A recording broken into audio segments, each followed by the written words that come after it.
Hello everyone, मेरा नाम पूजा मालविया है। मैं आप सभी का स्वागत ऑनलाइन पढ़ाई पर करती हूँ। आज के इस वीडियो में हम करने जा रहे हैं कंप्लीट बायोलॉजी क्लास 10th को रिवाइज, और हम रिवाइज करेंगे वन लाइनर के फॉर्म में। तो मैंने वन लाइनर आपके लिए प्रिपेयर किया है, पीडीएफ बनाया है। तो आपका काम क्या है, देखो पीडीएफ तो मैं आपको दे दूंगी, ठीक है, उससे आप पढ़ सकते हो।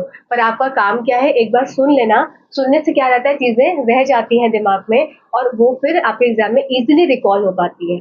एक बार सुन लेना, फिर पढ़ लेना, तो वो पक्की हो जाएगी चीज। आप 2x पर लगा के सुनना। बहुत बड़ा वीडियो नहीं है, पर आपके लिए बहुत ज्यादा काम का वीडियो है। मैंने एक एक इम्पॉर्टेंट पॉइंट्स खुद रात भर बैठ के, 2 रातें बैठ के मैंने सारा कुछ आपका एनसीईआरटी से प्रिपेयर किया है। तो एनसीईआरटी की लाइंस हैं, उन सारी चीजों पर भरोसा कर कर आप उन वन लाइनर को याद कर सकते हो, ठीक है। तो किसी का भी समय नहीं वेस्ट करूंगी, एग्जाम आ गया है आपका।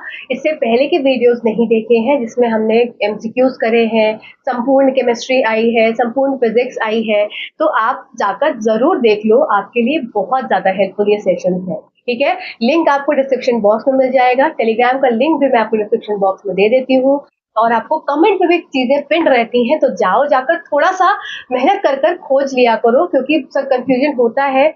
अगर प्लेलिस्ट को स्क्रॉल किया जाए तो कंफ्यूजन क्रिएट हो जाता है। इसलिए आपकी सहूलियत के लिए डिस्क्रिप्शन पे और कमेंट वाले सेक्शन में मैंने पिन किया है। डिस्क्रिप्शन में मैंने लिंक दे दिए हैं सब वीडियोस के, तो जाकर देख लो, ठीक है। चलो आज का सेशन स्टार्ट करते हैं, और अच्छे से देखना, 2x पर देखना, ध्यान से देखना। क्लास 10 की आपकी ये बायोलॉजी पूरी प्रिपेयर हो जाएगी आज, ठीक है। हॉर्मोन्स वाले चैप्टर को भी मैंने इंक्लूड किया था। जो सारे चैप्टर से डर लगता है ना सबको, वो सब इंक्लूडेड है। चलो सीधा सेशन को चलिए तो स्टार्ट स्टार्ट करते कर देते हैं जल्दी से क्वेश्चंस को। तो यहाँ पर आपके टोटल क्वेश्चंस हैं, मतलब टोटल वन लाइनर जो आपके हैं इसमें 125 से ऊपर ही है मेरे ख्याल से। आ, हाँ 124 है। ठीक है, तो चलिए स्टार्ट कर देते हैं जल्दी से अपने सेशन को। और इसको याद कर लीजिएगा, अच्छे से एक बार सुन लीजिएगा फिर याद कर लीजिएगा। चलो पहला है, carbon and energy requirement of autotrophic organisms are fulfilled by, just a second, carbon and energy requirement of autotrophic organisms are fulfilled by photosynthesis। तो कार्बन और एनर्जी की रिक्वायरमेंट कैसे फुलफिल की जाती है? फोटोसिंथेसिस के द्वारा। स्वपोषी जीवों की कार्बन एवं ऊर्जा की आवश्यकता प्रकाश संश्लेषण द्वारा पूरी की जाती है। तो कौन सा प्रोसेस हो जाता है? फोटोसिंथेसिस। नेक्स्ट देख लेते हैं, carbon dioxide and water which is taken from outside. जो कार्बन डाइऑक्साइड है कहाँ से निकलती है? जो हम छोड़ते हैं कार्बन डाइऑक्साइड, ठीक है। वाटर कहाँ से मिलती है? जड़ों से मिलती है, रूट से मिलती है। Is taken from outside and is converted to carbohydrate. तो इसका मतलब कि यहाँ पर प्रकाश संश्लेषण की रिएक्शन की बात हो रही है। क्या रिएक्शन होती है आपकी? 6CO2 plus 6H2O, H6H2O। और ये क्या है? एच म्यू होता है आपकी सनलाइट, और यहाँ पर क्लोरोफिल। और क्या बन जाता है आपका? कार्बोहाइड्रेट C6H12O6, प्लस आपकी खूब सारी एनर्जी रिलीज होती है, प्लस यहाँ पर आपका क्या रिलीज होती है? ऑक्सीजन रिलीज आउट होती है, ठीक है, 6O2। तो यही ये बात की जा रही है, कार्बन डाइऑक्साइड और ये आपका वाटर जो कि रूट से लिया गया। कार्बन डाइऑक्साइड एयर में है, from outside is converted to carbohydrates in the presence of sunlight and chlorophyll. बाहर से ली गई कार्बन डाइऑक्साइड और पानी सूर्य के प्रकाश और क्लोरोफिल की उपस्थिति में कार्बोहाइड्रेट में परिवर्तित हो जाता है। नेक्स्ट देख लेते हैं, carbohydrates that are not use immediately. अब जो जो आपका क्या बन गया? C6H12O6, जो ये ग्लूकोज मॉलिक्यूल बना। अब कुछ ग्लूकोज मॉलिक्यूल तो यूज हो जाता है जिसमें प्लांट्स अपने में उपयोग कर लेते हैं, पर जो रेस्ट है वही बात है, जितना खाना अगर हमने बनाया घर पे तो कुछ खाना तो हम खा लेते हैं, पर जो बचा हुआ खाना होता है उसको हम फ्रिज में रख देते हैं। उसी तरह से अब इनके पास तो कोई फ्रिज है नहीं कि वो अपनी चीजों को संभाल के रखेंगे। तो इनके पास क्या है कि ये अपना जो स्टोर्ड फूड है इसको स्टार्च के फॉर्म में स्टोर रखते हैं, ठीक है। स्टार्च के फॉर्म में स्टोर करके रखते हैं। इतना आपको पता होना चाहिए कि प्लांट्स का जो खाना बचा हुआ होता है वो स्टोर किस फॉर्म में होता है? स्टार्च में होता है। इसी तरह से जो एनिमल्स हैं उनका स्टोर्ड फूड किस फॉर्म में होता है? ग्लाइकोजन के फॉर्म में होता है। तो जिन कार्बोहाइड्रेट्स का तुरंत उपयोग नहीं किया जाता है वे स्टार्च के रूप में जमा कर दिए जाते हैं। और ग्लाइकोजन जंतुओं में संग्रहित भोजन का एक पार्ट है, मतलब इस तरह से इसको संग्रहित किया जाता है। नेक्स्ट बात कर लेते हैं, presence of chlorophyll is important. अब क्लोरोफिल की आवश्यकता क्यों होती है? क्लोरोफिल ना हो फिर भी फोटोसिंथेसिस हो जाता है। तो क्या हो जाएगा आपका आंसर? नहीं, ऐसा नहीं हो सकता पॉसिबल, क्योंकि क्लोरोफिल नहीं हो तो लाइट की एब्जॉर्प्शन नहीं हो पाएगी। क्लोरोफिल की उपस्थिति महत्वपूर्ण है क्योंकि ये प्रकाश के अवशोषण में मदद करती है, ठीक है। चलिए नेक्स्ट क्वेश्चन देख लेते हैं। नेक्स्ट क्वेश्चन है आपका 6th वाला स्टेटमेंट। कि in photosynthesis conversion of light energy to chemical energy, इसका मतलब लाइट एनर्जी मतलब कि सनलाइट हो गई, और केमिकल एनर्जी क्या हो गई आपकी C6H12O6, ये आपका फूड बना, तो और ये फूड बना तो इससे क्या रिलीज आउट हुई, एनर्जी रिलीज आउट हुई। तो ये आपकी रिएक्शन होती है इसमें कि लाइट एनर्जी आपकी केमिकल एनर्जी में कन्वर्ट होती है, और splitting of water molecules into hydrogen and oxygen takes place. प्रकाश संश्लेषण में प्रकाश ऊर्जा का रासायनिक ऊर्जा में रूपांतरण है, और पानी के अणुओं का हाइड्रोजन और ऑक्सीजन में विभाजित होता है। ठीक है, नेक्स्ट कार्बन डाइऑक्साइड, जब हम फास्ट थोड़ा कर रहे हैं कि हम रिवीजन कर रहे हैं। Carbon dioxide is reduce to carbohydrate, ये वेरी इंपॉर्टेंट लाइन है, ये कई बार एग्जाम्स में पूछी गई है कि रिडक्शन किस चीज का होता है, तो आपका अपचयन हो जाएगा, किसका, अपचयित कौन चीज हो जाती है, अभी कार्बन डाइऑक्साइड आपकी अपचयित हो जाती है, और किस में रिड्यूस होती है, कार्बोहाइड्रेट में रिड्यूस होती है। ठीक, नेक्स्ट देख लेते हैं, desert plant take up carbon dioxide at night. तो डिजर्ट प्लांट में वही बात है कि दिन में ये सारा प्रोसेस नहीं होता है कि दिन में होगा तो स्टोमेटा ओपन होगा, और वैसे ही डिजर्ट प्लांट से पानी की कमी होती है। तो अगर ऐसा कुछ हो रहा होगा तो क्या होगा कि सारा का सारा पानी लॉस हो जाएगा, और प्लांट जो है वो डाई हो जाएगा, किसकी वजह से, पानी की कमी से। इसीलिए कार्बन डाइऑक्साइड का जो भी आदान प्रदान होता है वो रात के समय होता है, और उसमें इंटरमीडिएट की तरह एक बन जाता है, और फिर जब सुबह होती है तो फिर वो उसको स्टोमेटा उस समय क्लोज रहता है, पर फिर भी क्या फोटोसिंथेसिस की प्रक्रिया चल रही होती है, क्योंकि इंटरमीडिएट रात में ही बन चुका होता है। रेगिस्तानी पौधे रात में कार्बन डाइऑक्साइड लेते हैं और एक मध्यवर्ती तैयार करते हैं, जो दिन के दौरान क्लोरोफिल द्वारा अवशोषित ऊर्जा द्वारा कार्य किया जाता है जिन पर। ठीक, नेक्स्ट देख लेते हैं, exchange of gases occurs across surface of stem roots and leaves. तो एक्सचेंज ऑफ गैसेस, गैसों का आदान प्रदान तने, जड़ और पत्तियों की सतह पर होता है। तो कहाँ से, अगर सिर्फ यहाँ पर आपको more than one of the above वाला ऑप्शन काम करेगा, कि अगर एक्सचेंज ऑफ गैसेस की बात करी जाएगी तो क्या लिखा होगा, स्लीव्स में होता है कि रूट्स में होता है कि स्टेम में होता है कि वन ऑफ द अबव, इस टाइप से। तो स्टेम, लीव्स और रूट सब में एक्सचेंज ऑफ गैसेस होता है, गैसों का आदान प्रदान पत्तियों की सतह में, जड़ में, तने में, सब जगह होता है। Exchange of gases takes place through stomata, गैसों का आदान प्रदान रंध्रों के माध्यम से होता है, जो रक्षक कोशिकाओं द्वारा निर्देशित होती हैं, जिनको गार्ड सेल्स द्वारा डायरेक्ट किया जाता है। ठीक है, फिर पोटेशियम हाइड्रोक्साइड, एक टेस्ट है आपके एनसीईआरटी बुक में, तो उसमें यह है कि आपको डिटेक्ट करना है कि स्टार्च बन रहा है कि नहीं बन रहा है, और स्टार्च बन रहा है इसका मतलब कि वो खाना फूड बन रहा है लीफ में कि नहीं बन रहा है। तो स्टार्च के टेस्ट के लिए क्या हो जाता है, सबको पता है कि आयोडीन का सॉल्यूशन का इस्तेमाल होता है, और अगर खाना बन रहा होगा तो इसका मतलब कि क्या हो रहा होगा, आयोडीन जो यूज में लेंगे वो ब्लू ब्लैक कलर में कन्वर्ट हो जाएगा, मतलब स्टार्च बना तो आयोडीन टेस्ट अगर स्टार्च में किया तो लीफ क्या हो जाएगी, ब्लू ब्लैक कलर की हो जाएगी। तो पोटेशियम हाइड्रोक्साइड क्या करता है, एक जार है उसके पास क्या रखा है, एक पौधा है। ठीक है, ये मेरे पास मान लो पौधा है, अब ये इस तरह से पौधा है और जार है, इसको क्या करते हैं, इसको कवर कर देते हैं इस तरीके से, इसको ऐसा जार में कवर कर दिया, और इसमें पास में क्या रखा है, एनसीईआरटी बुक की है ये बात। तो यहाँ पर एक पेट्री डिश रखी है जिसमें क्या रखा है आपका, पोटेशियम हाइड्रोक्साइड रखा हुआ है। तो पोटेशियम हाइड्रोक्साइड का काम क्या है कि कार्बन डाइऑक्साइड को एब्जॉर्ब कर लेगा। इसका मतलब कि इस जार के अंदर जितनी भी यहाँ पर CO2 प्रेजेंट है, इसको ये एब्जॉर्ब कर लेगा। जब CO2 एब्जॉर्ब कर लेगा तो इसका मतलब अब प्लांट्स के पास CO2 जो आनी थी ये नहीं आ पाएगी। तब जब CO2 ही नहीं आ पाएगी तो इसका मतलब कि यहाँ पर प्रकाश संश्लेषण नहीं होगा। ठीक है, तो इसको, इस जार को रखा था कहाँ पर, धूप में ही रखा था, जिससे कि प्रकाश संश्लेषण हो पाए। पर इस केस में क्या किया, एक फर्स्ट वाले केस में इन्होंने पेट्री डिश रखी थी जिसमें कि पोटेशियम हाइड्रोक्साइड को क्या किया, ले रख दिया, जिसमें कार्बन डाइऑक्साइड एब्जॉर्ब हो गई। अब कार्बन डाइऑक्साइड एब्जॉर्ब हो गई तो रिएक्शन ही नहीं हो पाई, इसका मतलब प्रकाश संश्लेषण नहीं हो पाया, तो आपका स्टार्च नहीं बन पाया। तो फिर जब टेस्ट किया गया क्या कि ब्लू ब्लैक कलर होता है कन्वर्ट, तो इसमें नहीं हुआ। पर इसी केस में दूसरा जार था जिसमें क्या था, उसमें इसमें फिर से एक पौधा था, सेम तरीके से, इसी तरह से कि एक पौधा हो गया, जैसे ये एक पौधा है। अब इसको क्या किया, इसको भी एक जार से कवर कर दिया, और इसमें क्या किया, इसमें कुछ नहीं रखा, इसमें सिर्फ कंडीशन सिंपल थी, बस जार से कवर था। अब इसमें CO2 प्रेजेंट है, जितनी भी एयर प्रेजेंट होगी इन द फॉर्म ऑफ CO2 वो यहाँ पर यूज कर लेगा प्लांट। तो यहाँ पर छोटू को यूज कर लिया, CO2 को यूज कर लिया किसने, प्लांट्स ने, और यहाँ पर स्टार्च का फॉर्मेशन किया। तो यहाँ पर आयोडीन टेस्ट जब लगाया गया तो ये ब्लू ब्लैक कलर का सोल्यूशन दिया। ठीक है, तो यहाँ पर आपको क्या बात याद रखनी है कि पोटेशियम हाइड्रोक्साइड जो होता है ये काम क्या करता है, पोटेशियम हाइड्रोक्साइड कार्बन डाइऑक्साइड को अवशोषित करने का काम करता है। ठीक है, नेक्स्ट देख लेते हैं, presence of starch in leaves Presence of starch in leaves is confirmed by iodine test. If starch is present, the leaf is converted to blue black. पत्तियों में स्टार्च की उपस्थिति की पुष्टि आयोडीन परीक्षण के द्वारा की जाती है. यदि स्टार्च मौजूद होता है तो पत्तियां नीले रंग की हो जाती हैं. ठीक. Nitrogen is also needed by the plants. अब प्लांट्स को नाइट्रोजन की आवश्यकता भी होती है. That is taken in the form of inorganic nitrates and nitrites. ठीक है.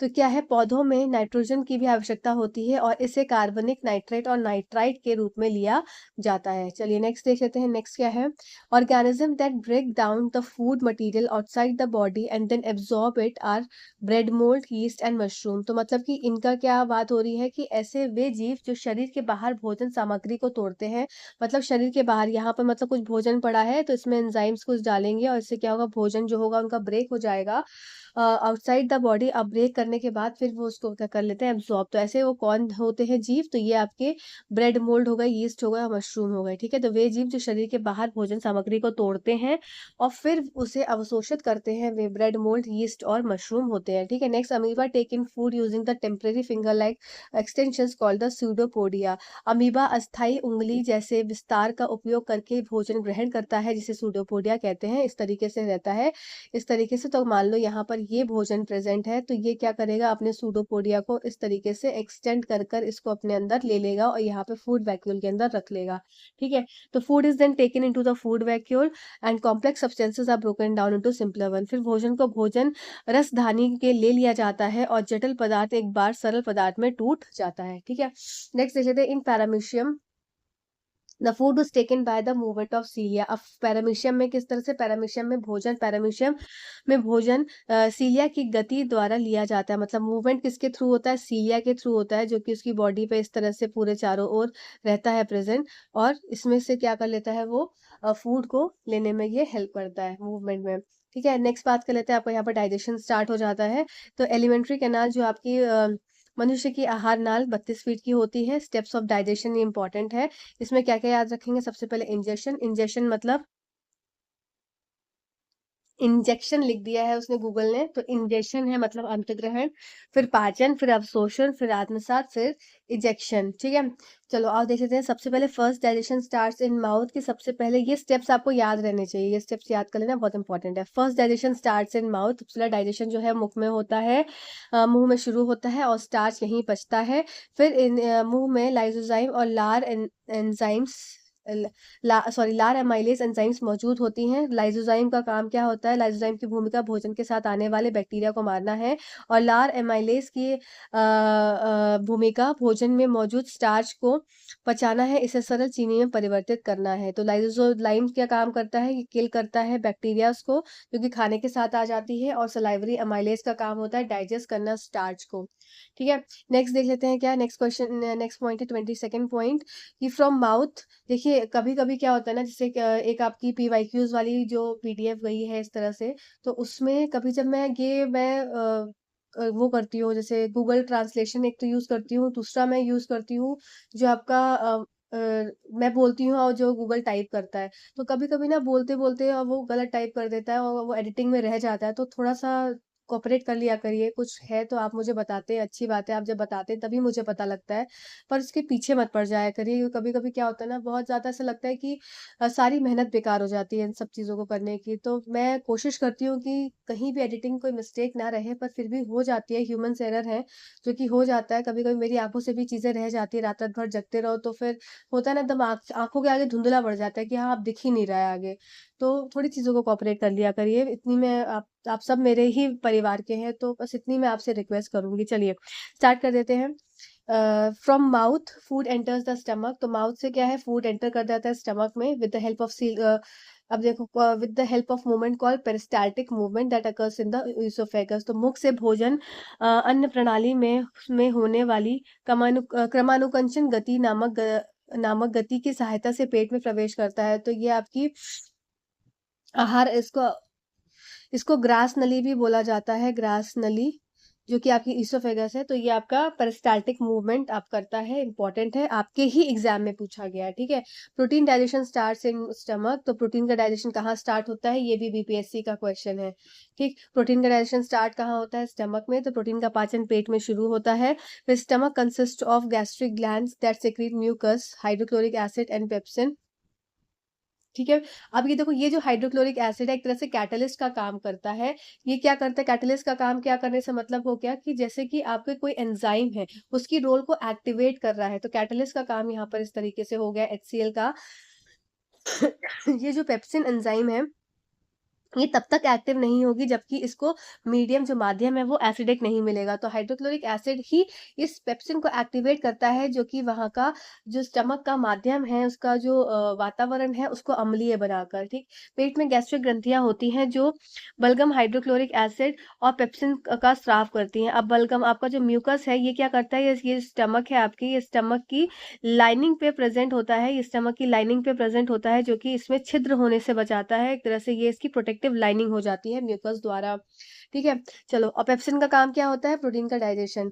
चलो, सारी चीजें लिखी हुई है। बलगम की भूमिका पेट की दीवारों को हाइड्रोक्लोरिक एसिड की क्रिया रोकने से है, क्या कर देती है, इसकी वॉल में छेद कर देती है, ठीक। पेप्सिन को माध्यम अम्लीय की आवश्यकता होती है, जो हाइड्रोक्लोरिक एसिड की मदद से किया जाता है। यदि मौजूद नहीं है तो पेप्सिन सक्रिय नहीं होगा और प्रोटीन का पाचन भी नहीं हो पाएगा, ठीक है। Pepsin required the medium acidic that is done with the help of hydrochloric acid, and if it is not present then to pepsin did not get active ही नहीं हो पाएगा और डाइजेशन की प्रक्रिया हो ही नहीं पाएगी, ठीक। नेक्स्ट बात करते हैं, longest part of alimentary canal, आहार नाल का सबसे लंबा भाग छोटी आंत होता है।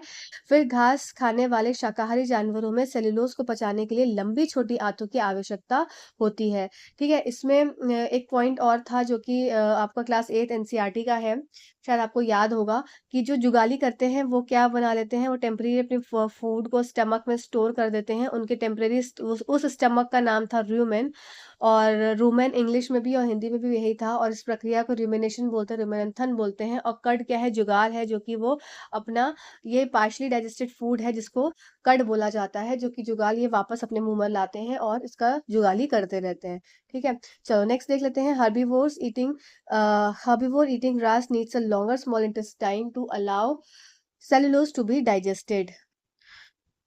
चलो, अब देख लेते हैं क्या, small intestine is a place, 26वां, is a place where complete digestion of carbohydrate proteins and fats takes place. छोटी आंत, ठीक है, यहाँ पर ये आपको इंपॉर्टेंट है लाइन याद रखनी, क्योंकि क्या होता है ना, हमको ऐसा लगता है कि लार्ज इंटेस्टाइन में सारा डाइजेशन कंप्लीट होता है, पर क्या होता है, स्मॉल इंटेस्टाइन में डाइजेशन कंप्लीट होता है, लार्ज इंटेस्टाइन में फिर क्या होता है, एब्जॉर्प्शन वाली प्रक्रिया होती है, ठीक है। स्मॉल इंटेस्टाइन में भी एब्जॉर्प्शन होगा, पर लार्ज इंटेस्टाइन में एब्जॉर्प्शन की प्रक्रिया कंप्लीट होती है। तो यहाँ पर छोटी आंत में डाइजेशन कंप्लीट होता है प्लस एब्जॉर्प्शन होता है, और लार्ज इंटेस्टाइन में आपका एब्जॉर्प्शन वाली प्रक्रिया खत्म होती है, और फिर इसके बाद क्या होता है, फिर आपका वेस्ट बन जाता है। तो इसका मतलब छोटी आंत का वह स्थान है जहां कार्बोहाइड्रेट, प्रोटीन और वसा का पूर्ण पाचन होता है। नेक्स्ट देख लेते हैं 27 पॉइंट, कि in small intestine the medium should be alkaline. अब स्मॉल देखो, अभी तक क्या था, स्टमक में मीडियम कैसा था, एसिडिक था, अम्लीय था। अब कैसा, अब माध्यम कैसा होना चाहिए, छोटी आंत के वे विभिन्न एंजाइमों को क्रिया करने के लिए माध्यम अब क्षारीय होना चाहिए, और क्षारीय माध्यम कौन कर देता है, बाइल जूस, ठीक है। बाइल जूस सेक्रीट करता है,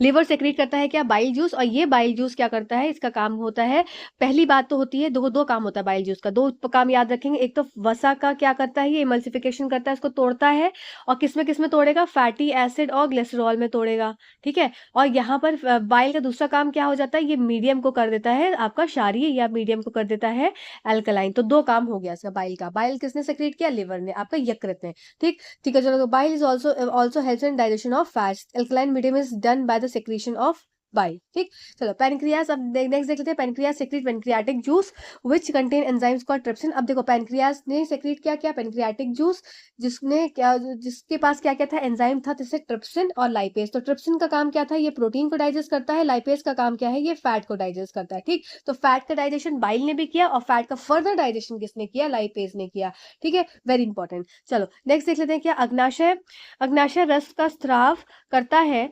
जिसमें प्रोटीन में के पाचन के लिए ट्रिप्सिन और एमाइलेज जस्ट सेक एमल्सिफाइड वसा के टूटने के लिए लाइपेज जैसे एंजाइम्स होते हैं। फिर छोटी आंत की दीवार में अंतरास्रावित करने वाली ग्रंथियां हैं। ये रस अंततः प्रोटीन को अमीनो एसिड में, जटिल कार्बोहाइड्रेट को ग्लूकोज में, वसा को फैटी एसिड में और ग्लिसरॉल में बदल देती है। ये इंपॉर्टेंट लाइन है, एग्जाम में आपका पूछी गई है।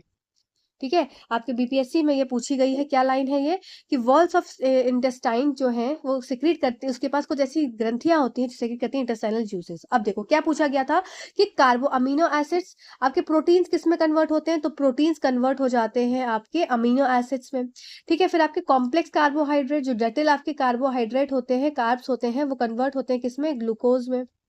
ठीक है, ग्लूकोज सिंपल कार्बोहाइड्रेट होता है। फिर जो वसा है, वसा कन्वर्ट हो जाती है फैटी एसिड प्लस ग्लिसरॉल में। इसको याद रखना, इसको नोट कर लो कहीं पे। जो बायो बैकग्राउंड का होगा उसको तो याद हो गया होगा, पर जो बायो बैकग्राउंड का नहीं होगा उसको भूल जाएगा, क्योंकि ये भूल जाने वाली चीजें होती हैं। चलो नेक्स्ट देख लेते हैं, डाइजेस्टेड फूड। अब फूड डाइजेस्ट हो गया, सारा डाइजेशन कंप्लीट हो गया। कहाँ पर, हम छोटी आंत पर पहुंच चुके हैं, डाइजेशन कंप्लीट हो चुका है।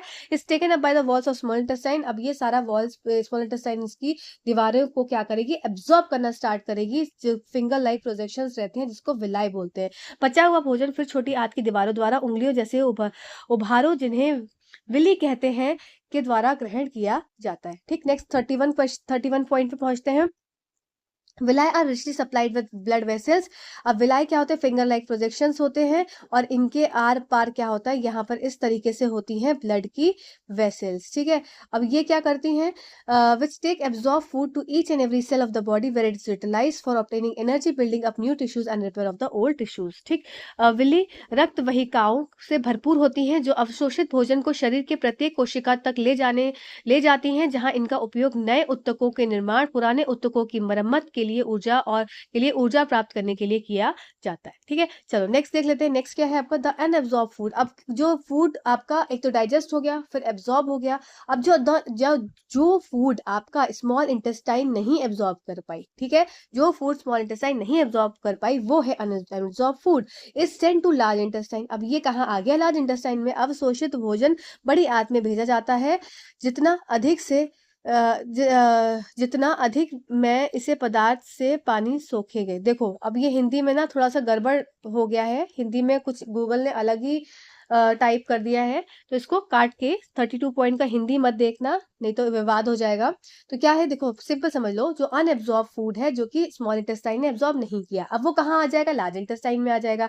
वहां पर क्या होगा कि वे more will absorb water from this. देखो यहाँ पर क्या था ना एक्चुअली, ये यहाँ पर वॉल्स जो है इसकी, ये वॉल्स है, इसको मैं सही कर देती हूँ, just a second. Where walls absorb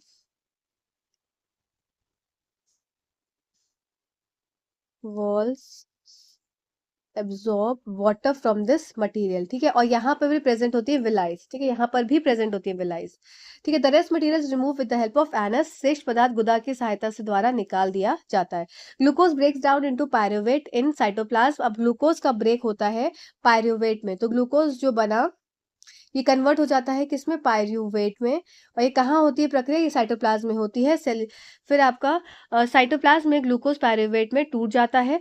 फिर क्या है, when there is lack of oxygen. अब क्या केस है, देखो आपको 3 केस पढ़ने हैं यहाँ पर, lack of oxygen, absence of oxygen और प्रेजेंस ऑफ ऑक्सीजन। ठीक है, जब लैक ऑफ ऑक्सीजन है मतलब कि ऑक्सीजन की कमी है, जब ऑक्सीजन की कमी होती है, यहाँ पर कमी, फिर आपकी अनुपस्थिति और फिर आपकी उपस्थिति, ये 3 चीज पढ़नी है। तो कमी होती है तो ग्लूकोज लैक्टिक एसिड में परिवर्तित होता है, और ये कहाँ होता है आपका, मसल सेल्स में होता है। ठीक है, फिर जैसे जिसमें कि आप एकदम से इंस्टेंट रनिंग की जाती है तो क्या हो जाता है, क्रैम्प्स पड़ जाते हैं। क्यों पड़ जाते हैं, क्योंकि वहां पर ऑक्सीजन की कमी हो जाती है सेल्स में, और उसकी वजह से सेल्स आपको उसको पूरी तरह से ऑक्सीजन नहीं मिल पाती है, तो क्या पड़ जाते हैं, क्रैम्प्स पड़ जाते हैं। ठीक है, और ये क्यों बनता है, क्योंकि यहाँ पर कन्वर्ट हो जाता है लैक्टिक एसिड। ठीक है, और क्या करता है, release of energy and this occur inside the muscle cells. तो क्यों हो जाता है, लैक्टिक एसिड का बनने से ऐसा सब कुछ होता है। तो ये क्या लिखा है हिंदी में, जब ऑक्सीजन की कमी होती है तो ग्लूकोज लैक्टिक एसिड में परिवर्तित हो जाता है और ऊर्जा छोड़ता है और यह हमारी मांसपेशियों की कोशिकाओं के अंदर होता है। तो जब ऑक्सीजन की अनुपस्थिति होती है, अब तो क्या एब्सेंस ही है, तो ये क्या होगा, अब तो ग्लूकोज इथेनॉल में कन्वर्ट हो जाता है, इथेनॉल कार्बन डाइऑक्साइड में परिवर्तित हो जाता है। यही इसी को बोलते हैं अल्कोहलिक फर्मेंटेशन, इथेनॉल फर्मेंटेशन। और ऊर्जा छोड़ता है, यह यीस्ट कोशिका में होता है आपका, ठीक है। तो यीस्ट सेल के अंदर होता है। When there is presence of oxygen, glucose gets converted into carbon dioxide, water and release out energy. This occurs in mitochondria of the cell. तो आपको इसका क्या लैक से कहां पर हो रहा है, क्या बना रहा है, एब्सेंस है तो कहां पर हो रहा है, क्या बना रहा है, प्रेजेंस है कहां पर हो रहा है, क्या बना रहा है, ये आपको इंपॉर्टेंट याद रखना है, ठीक है। चलो नेक्स्ट देख लेते हैं। Carbon dioxide and oxygen are exchange by diffusion in plants. तो अगर देखो जनरली गैसेस में क्या होता है ना, डिफ्यूजन की प्रक्रिया होती है, तो याद रखो। 37 पौधों में कार्बन डाइऑक्साइड तथा ऑक्सीजन का आदान प्रदान विसरण द्वारा होता है, ठीक। Rate of breathing is faster. देखो ये क्वेश्चन आपका आया है, इंपॉर्टेंट है, ये क्वेश्चन पूछा गया है और इस बार ये क्वेश्चन ना सीटेट में ही पूछा गया था। Rate of breathing is faster in aquatic animals, statement के फॉर्म में। जलीय जंतुओं में सांस लेने की गति तेज होती है क्योंकि पानी में ऑक्सीजन कम सांद्रता में घुली होती है, ठीक है। Rate of breathing is lower. Rate of breathing क्या होती है, कम होती है in terrestrial animal as compare to आपको किसके में होती है, aquatic animals, because oxygen availability is more in atmosphere. देखो जब ऑक्सीजन ज्यादा होगी ना एटमॉस्फेयर में, तो क्या हम आराम से सांस लेते हैं, भाई हमारे पास बहुत सारी ऑक्सीजन है। जब ऑक्सीजन की लेवल क्या हो जाता है, कम हो जाता है, तो क्या हमारी सांस क्या है, चढ़ने लगती है, हम बहुत तेजी से सांस लेते हैं। बस वही यहाँ पर बात की गई है कि जलीय जंतुओं में सांस लेने की गति तेज होती है क्योंकि पानी में ऑक्सीजन की सांद्रता में घुली होती है, कम सांद्रता में घुली होती है। स्थलीय प्राणियों में सांस लेने की दर कम होती है क्योंकि वायुमंडल में ऑक्सीजन की मात्रा अधिक होती है। तो 40 नंबर वाले पॉइंट को देख लेते हैं। Alveoli provide the surface area where the exchange of gases takes place. The walls of the alveoli contain extensive network of blood vessels. तो देखो क्या होता है, जैसे ये आपका इस तरीके से ट्रैकिया है, ट्रैकिया कन्वर्ट हो जाएगा ब्रोंकाई में और ब्रोंकाई कन्वर्ट हो जाता है आपका ब्रोंक्यूल्स में, इस तरीके से। और यहाँ पर होते हैं आपके लंग्स प्रेजेंट, इस तरीके से। और लंग्स के अंदर यहाँ पर ये जो इसे ग्रेप नुमा स्ट्रक्चर होता है, ये पूरा ये ग्रेप नुमा स्ट्रक्चर, तो इसको बोलते हैं क्या, एल्वियोलाई, ठीक है। और एल्वियोलाई को अगर मैं बड़ा बना दूं तो वो इस तरीके से होता है और इसके बाहर प्रेजेंट होती है क्या, आपकी यहाँ पर वेसल्स प्रेजेंट होती हैं, ब्लड वेसल्स। और ब्लड वेसल्स में क्या होगा, यहाँ पर हीमोग्लोबिन का पिगमेंट प्रेजेंट होता है और ये हीमोग्लोबिन का पिगमेंट का काम क्या होता है, ये आपका ऑक्सीजन का कैरियर और कार्बन डाइऑक्साइड दोनों का कैरियर होता है।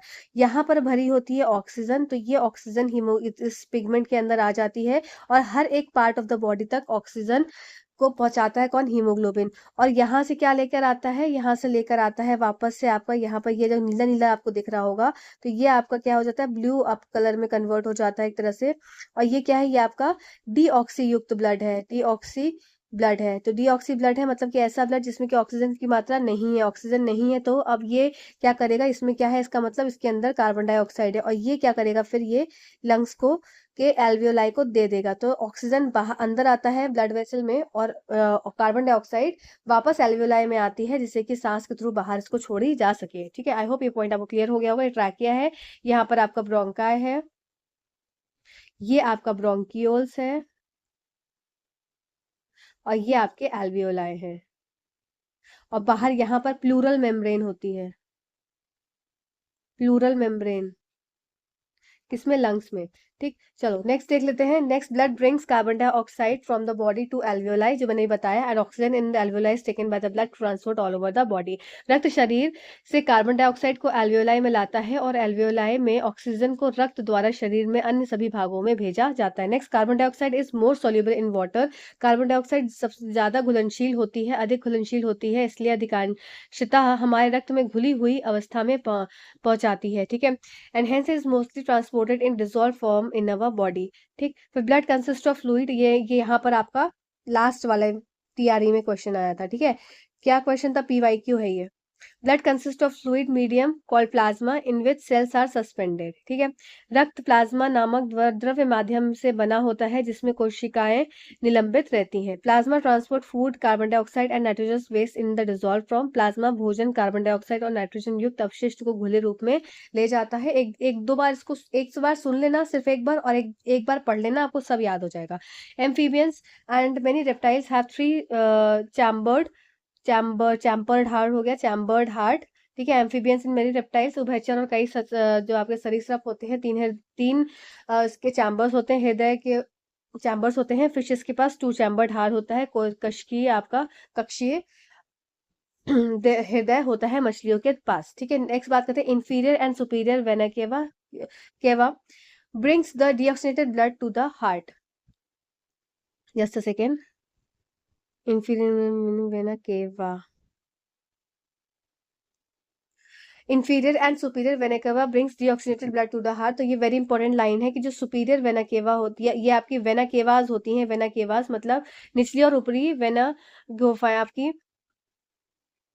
तो निचली और ऊपरी वेना गुफाएं आपकी गुफाएं नहीं है, वेना केवा है, ऑक्सीजन रहित रक्त को हृदय तक लाती है। ठीक, तो देखो ये आपका, अगर ये सिंपल होता है, ये आपका हार्ट है इस तरीके से, तो यहाँ पर ऊपर आपकी और ये नीचे आपकी, तो यहाँ पर दोनों साइड में यहाँ पर क्या होता है, यहाँ पर और यहाँ पर, यहाँ की आपकी इंफीरियर वेना केवा है, इंफीरियर वेना केवा, और ऊपर क्या हो जाती है आपकी सुपीरियर वेना केवा।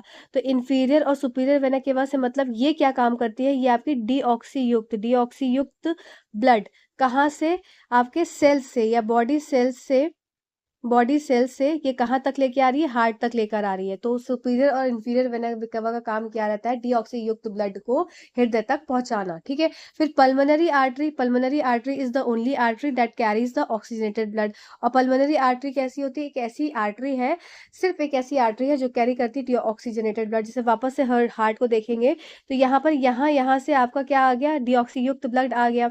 अब यहाँ पर हार्ट में 4 चैम्बर्स प्रेजेंट होते हैं इस तरीके से आपके, जस्ट अ सेकेंड, ये आपका इंफीरियर सुपीरियर वेना केवा, और फिर ये आपके इस तरीके से 4 चैम्बर्ड हार्ट है। ठीक है, तो सबसे पहले रक्त क्या है, यहाँ पर आता है, फिर यहाँ पर वॉल्व प्रेजेंट होती है, तो रक्त फिर यहाँ पर आता है, और फिर यहाँ पे आपकी क्या होती है, पल्मोनरी आर्टरी होती है। ये आपकी पल्मोनरी आर्टरी है ब्लैक कलर से।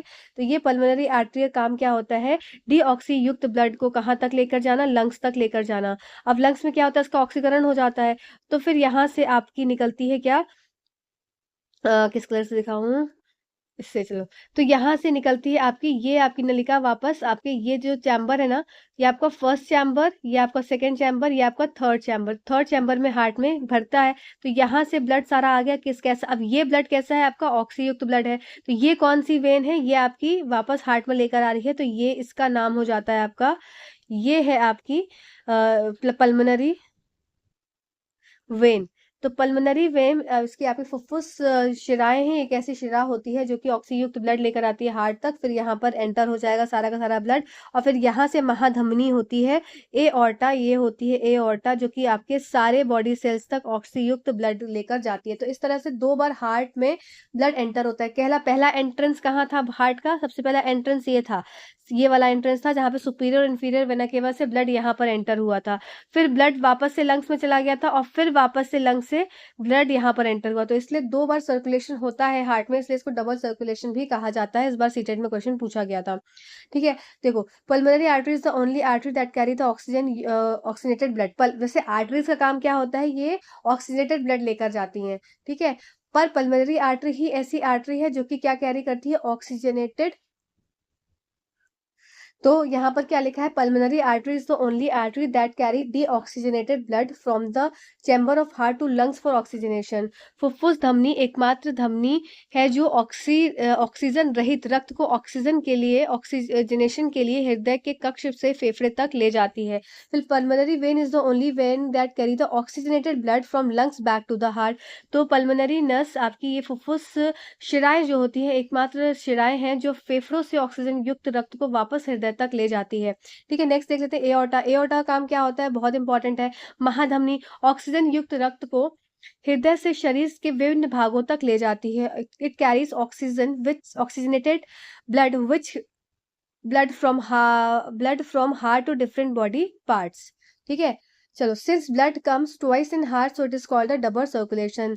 क्योंकि हृदय में रक्त 2 बार आता है, इसलिए इसे दोहरा परिसंचरण कहा जाता है। नेक्स्ट बात कर लेते हैं क्या, आर्टरीज। तो आर्टरीज क्या होती हैं, जो आपकी धमनियां की दीवारें मोटी होती है, क्योंकि रक्त अधिक दबाव से बहता है और इसमें वॉल्व नहीं होते, बहुत तेजी से प्रेशर से बहता है, इसलिए वॉल्व नहीं होते। धमनियों में वाहिकाएं हैं जो रक्त को हृदय से शरीर के भिन्न अंगों तक ले जाती हैं। धमनियां ऑक्सीजन युक्त रक्त लेकर जाते हैं। अब यहाँ पर एक अपवाद हो जाता है, पल्मोनरी आर्टरी ही ऐसी आर्टरी है जो कि डीऑक्सी युक्त ब्लड कैरी करती है हार्ट से लंग्स तक। ठीक, तो arteries are thick wall because blood flows with a high pressure and it does not have walls. Arteries are vessels which carry blood away from the heart to various organs of the body. Arteries carry oxygenated blood. ठीक, अब बात करते हैं veins की, जो आपकी शिराएं हैं या नसें हैं। Veins are thin walled, blood flows with low pressure and it has walls in them. तो नसें पतली दीवार वाली होती हैं, रक्त कम दबाव से बहता है इसमें, और इसीलिए इनके पास क्या होता है, वॉल्स होते हैं, जिससे कि कपाट होते हैं, जिससे कि ब्लड जो है वापस बैक फ्लो ना कर जाए। ठीक, चलो, and collects blood from different organs and bring it back to the heart. और इनमें वॉल्व होते हैं, शिराएं भिन्न अंगों से रक्त एकत्र करती हैं और उसे हृदय तक वापस लाती हैं। अब यहाँ पर क्या था, पल्मोनरी वेन ही एक ऐसी वेन थी अपवाद में जो कि ऑक्सी युक्त ब्लड लेकर आ रही थी, कहाँ से, लंग्स से लेकर आ रही थी, कहाँ पर, हार्ट तक। ठीक, चलो नेक्स्ट देख ले, कैपिलरीज क्या होते हैं, आपका बीपीएससी का प्रीवियस ईयर क्वेश्चन है ना। कैपिलरीज क्या है, स्मॉलेस्ट वेसल है that have one cell thick walls. इसी लाइन से आया था आपका, वन सेल थिक वॉल्स क्या होते हैं, आपके कैपिलरीज होते हैं। एनसीईआरटी की लाइन उठा के दी है, आप एनसीईआरटी पढ़ेंगे ना और क्वेश्चंस को उठाएंगे तो आपको लगेगा लाइन बाय लाइन वो एनसीईआरटी से क्वेश्चंस पूछते हैं, तो एनसीईआरटी अच्छे से प्रिपेयर करके जाओ। Exchange of material between the blood and surrounding cells takes place across this thin wall. Capillaries then join to form veins that convey the blood away from organs और tissues. तो कोई केशिकाएं, सबसे छोटी वहिका में एक कोशिका मोटी दीवारों होती है, रक्त और आसपास की कोशिकाओं के बीच सामग्री का आदान प्रदान इसी पतली दीवार के पास पार होता है। फिर केशिकाएं आपस में जुड़कर नसें बनती हैं और रक्त को अंग या उत्तकों से दूर ले जाती हैं। ठीक है, नेक्स्ट है ब्लड हैज प्लेटलेट्स। प्लेटलेट्स का काम क्या होता है, क्लॉटिंग में होता है। अगर प्लेटलेट्स की कमी हो जाए तो क्लॉटिंग नहीं हो पाती है और आदमी मर जाता है, खून अगर एक्सीडेंट हुआ है। और प्लेटलेट्स लिए रिस्पॉन्सिबल हो जाते हैं कैल्शियम के आयंस और विटामिन का के वाला विटामिन। ठीक है, विटामिन के। नेक्स्ट बात करते हैं लिम्फोसाइट। नेक्स्ट है आपका lymph are the tissues. Tissue fluid is another type of fluid which also helpful in transportation. तो लिम्फ उत्तक द्रव एक अन्य प्रकार का तरल पदार्थ है जो परिवहन में एक सहायता करता है।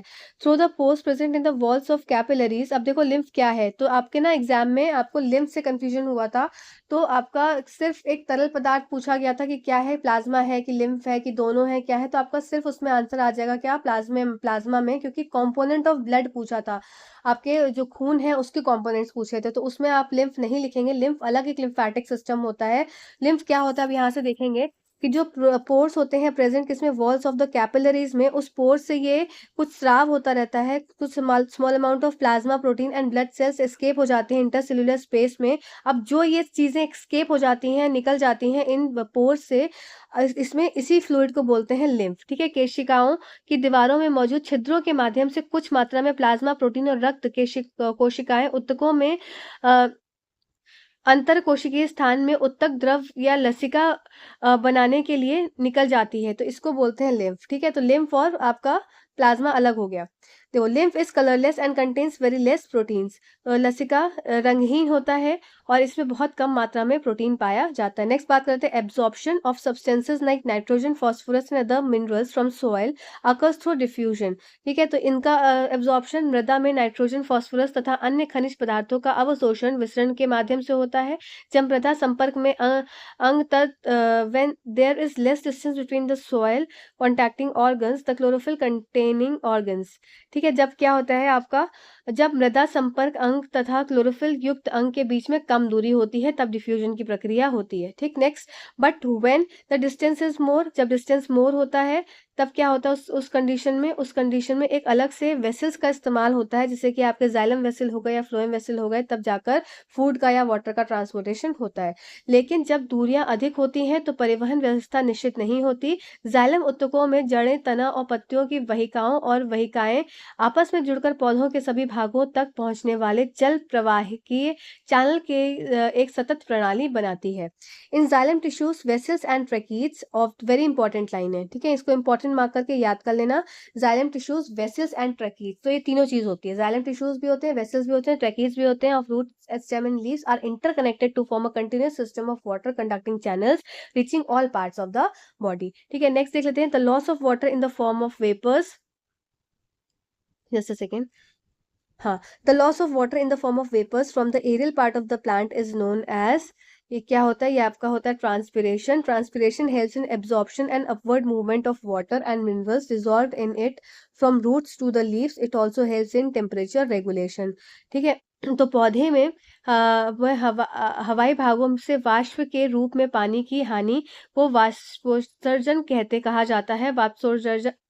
वाष्पोत्सर्जन जड़ों से पत्तियों तक पानी और उसमें घुले खनिजों को अवशोषण और ऊपर की ओर बढ़ने में मदद करता है। या तापमान के नियम को भी संग्रहित, मतलब एक नियम बनाता है, इसका तापमान को भी नियमित करता है।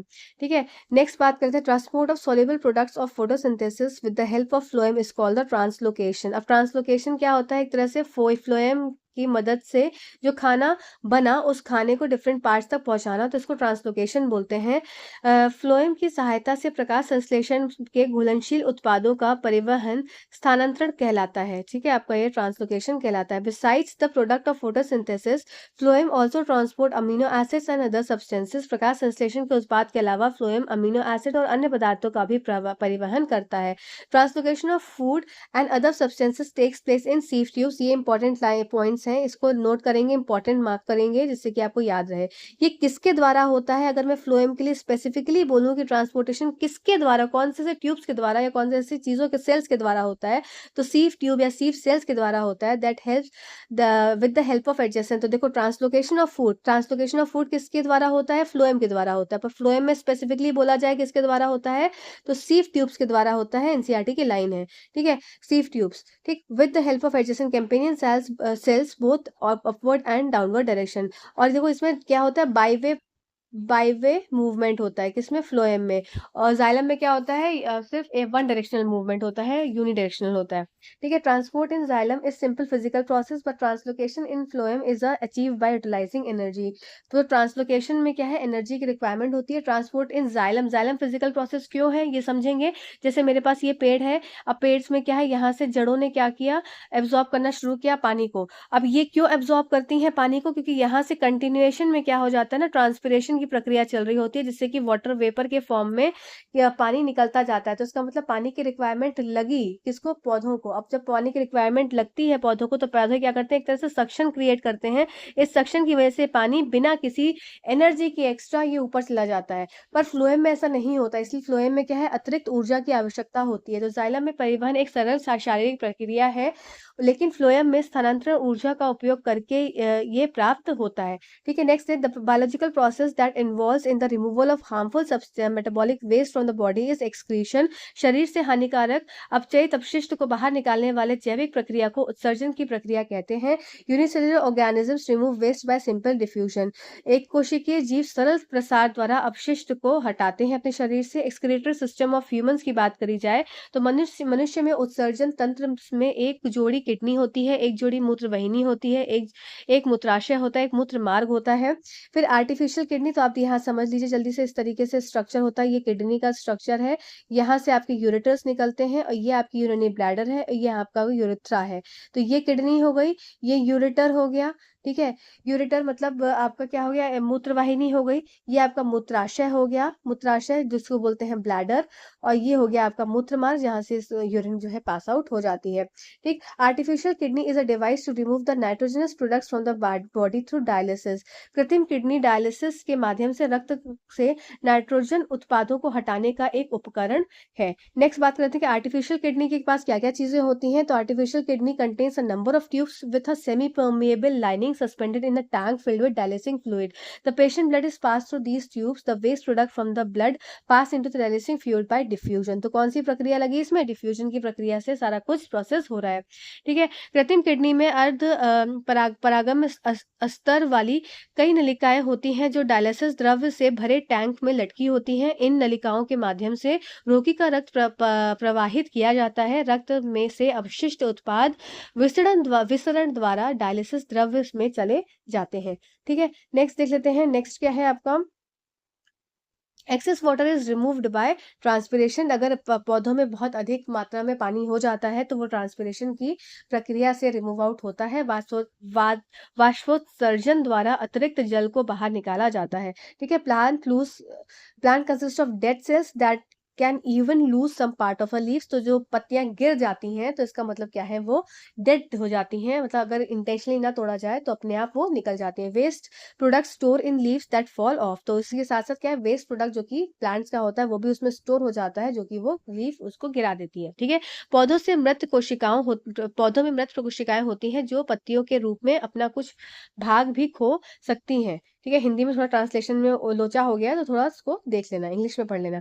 Other waste products are stored as resins and gums, तो जो आपको रेजिन्स और गम्स जो देखने को मिलते हैं तो ये सब क्या है, फिर अन्य अवशिष्ट उत्पादों को रेजिन और गोंद के रूप में संग्रहित किया जाता है। ठीक है, नेक्स्ट है gustatory receptors will detect the taste, तो गस्टेटरी रिसेप्टर्स जो होते हैं, स्वाद संबंधी रिसेप्टर्स स्वाद का पता लगाएगा, जबकि आपका घ्राण रिसेप्टर गंध का पता लगाता है, तो आपको ऑल्फैक्टरी रिसेप्टर्स होते हैं वो स्मेल का पता लगाते हैं।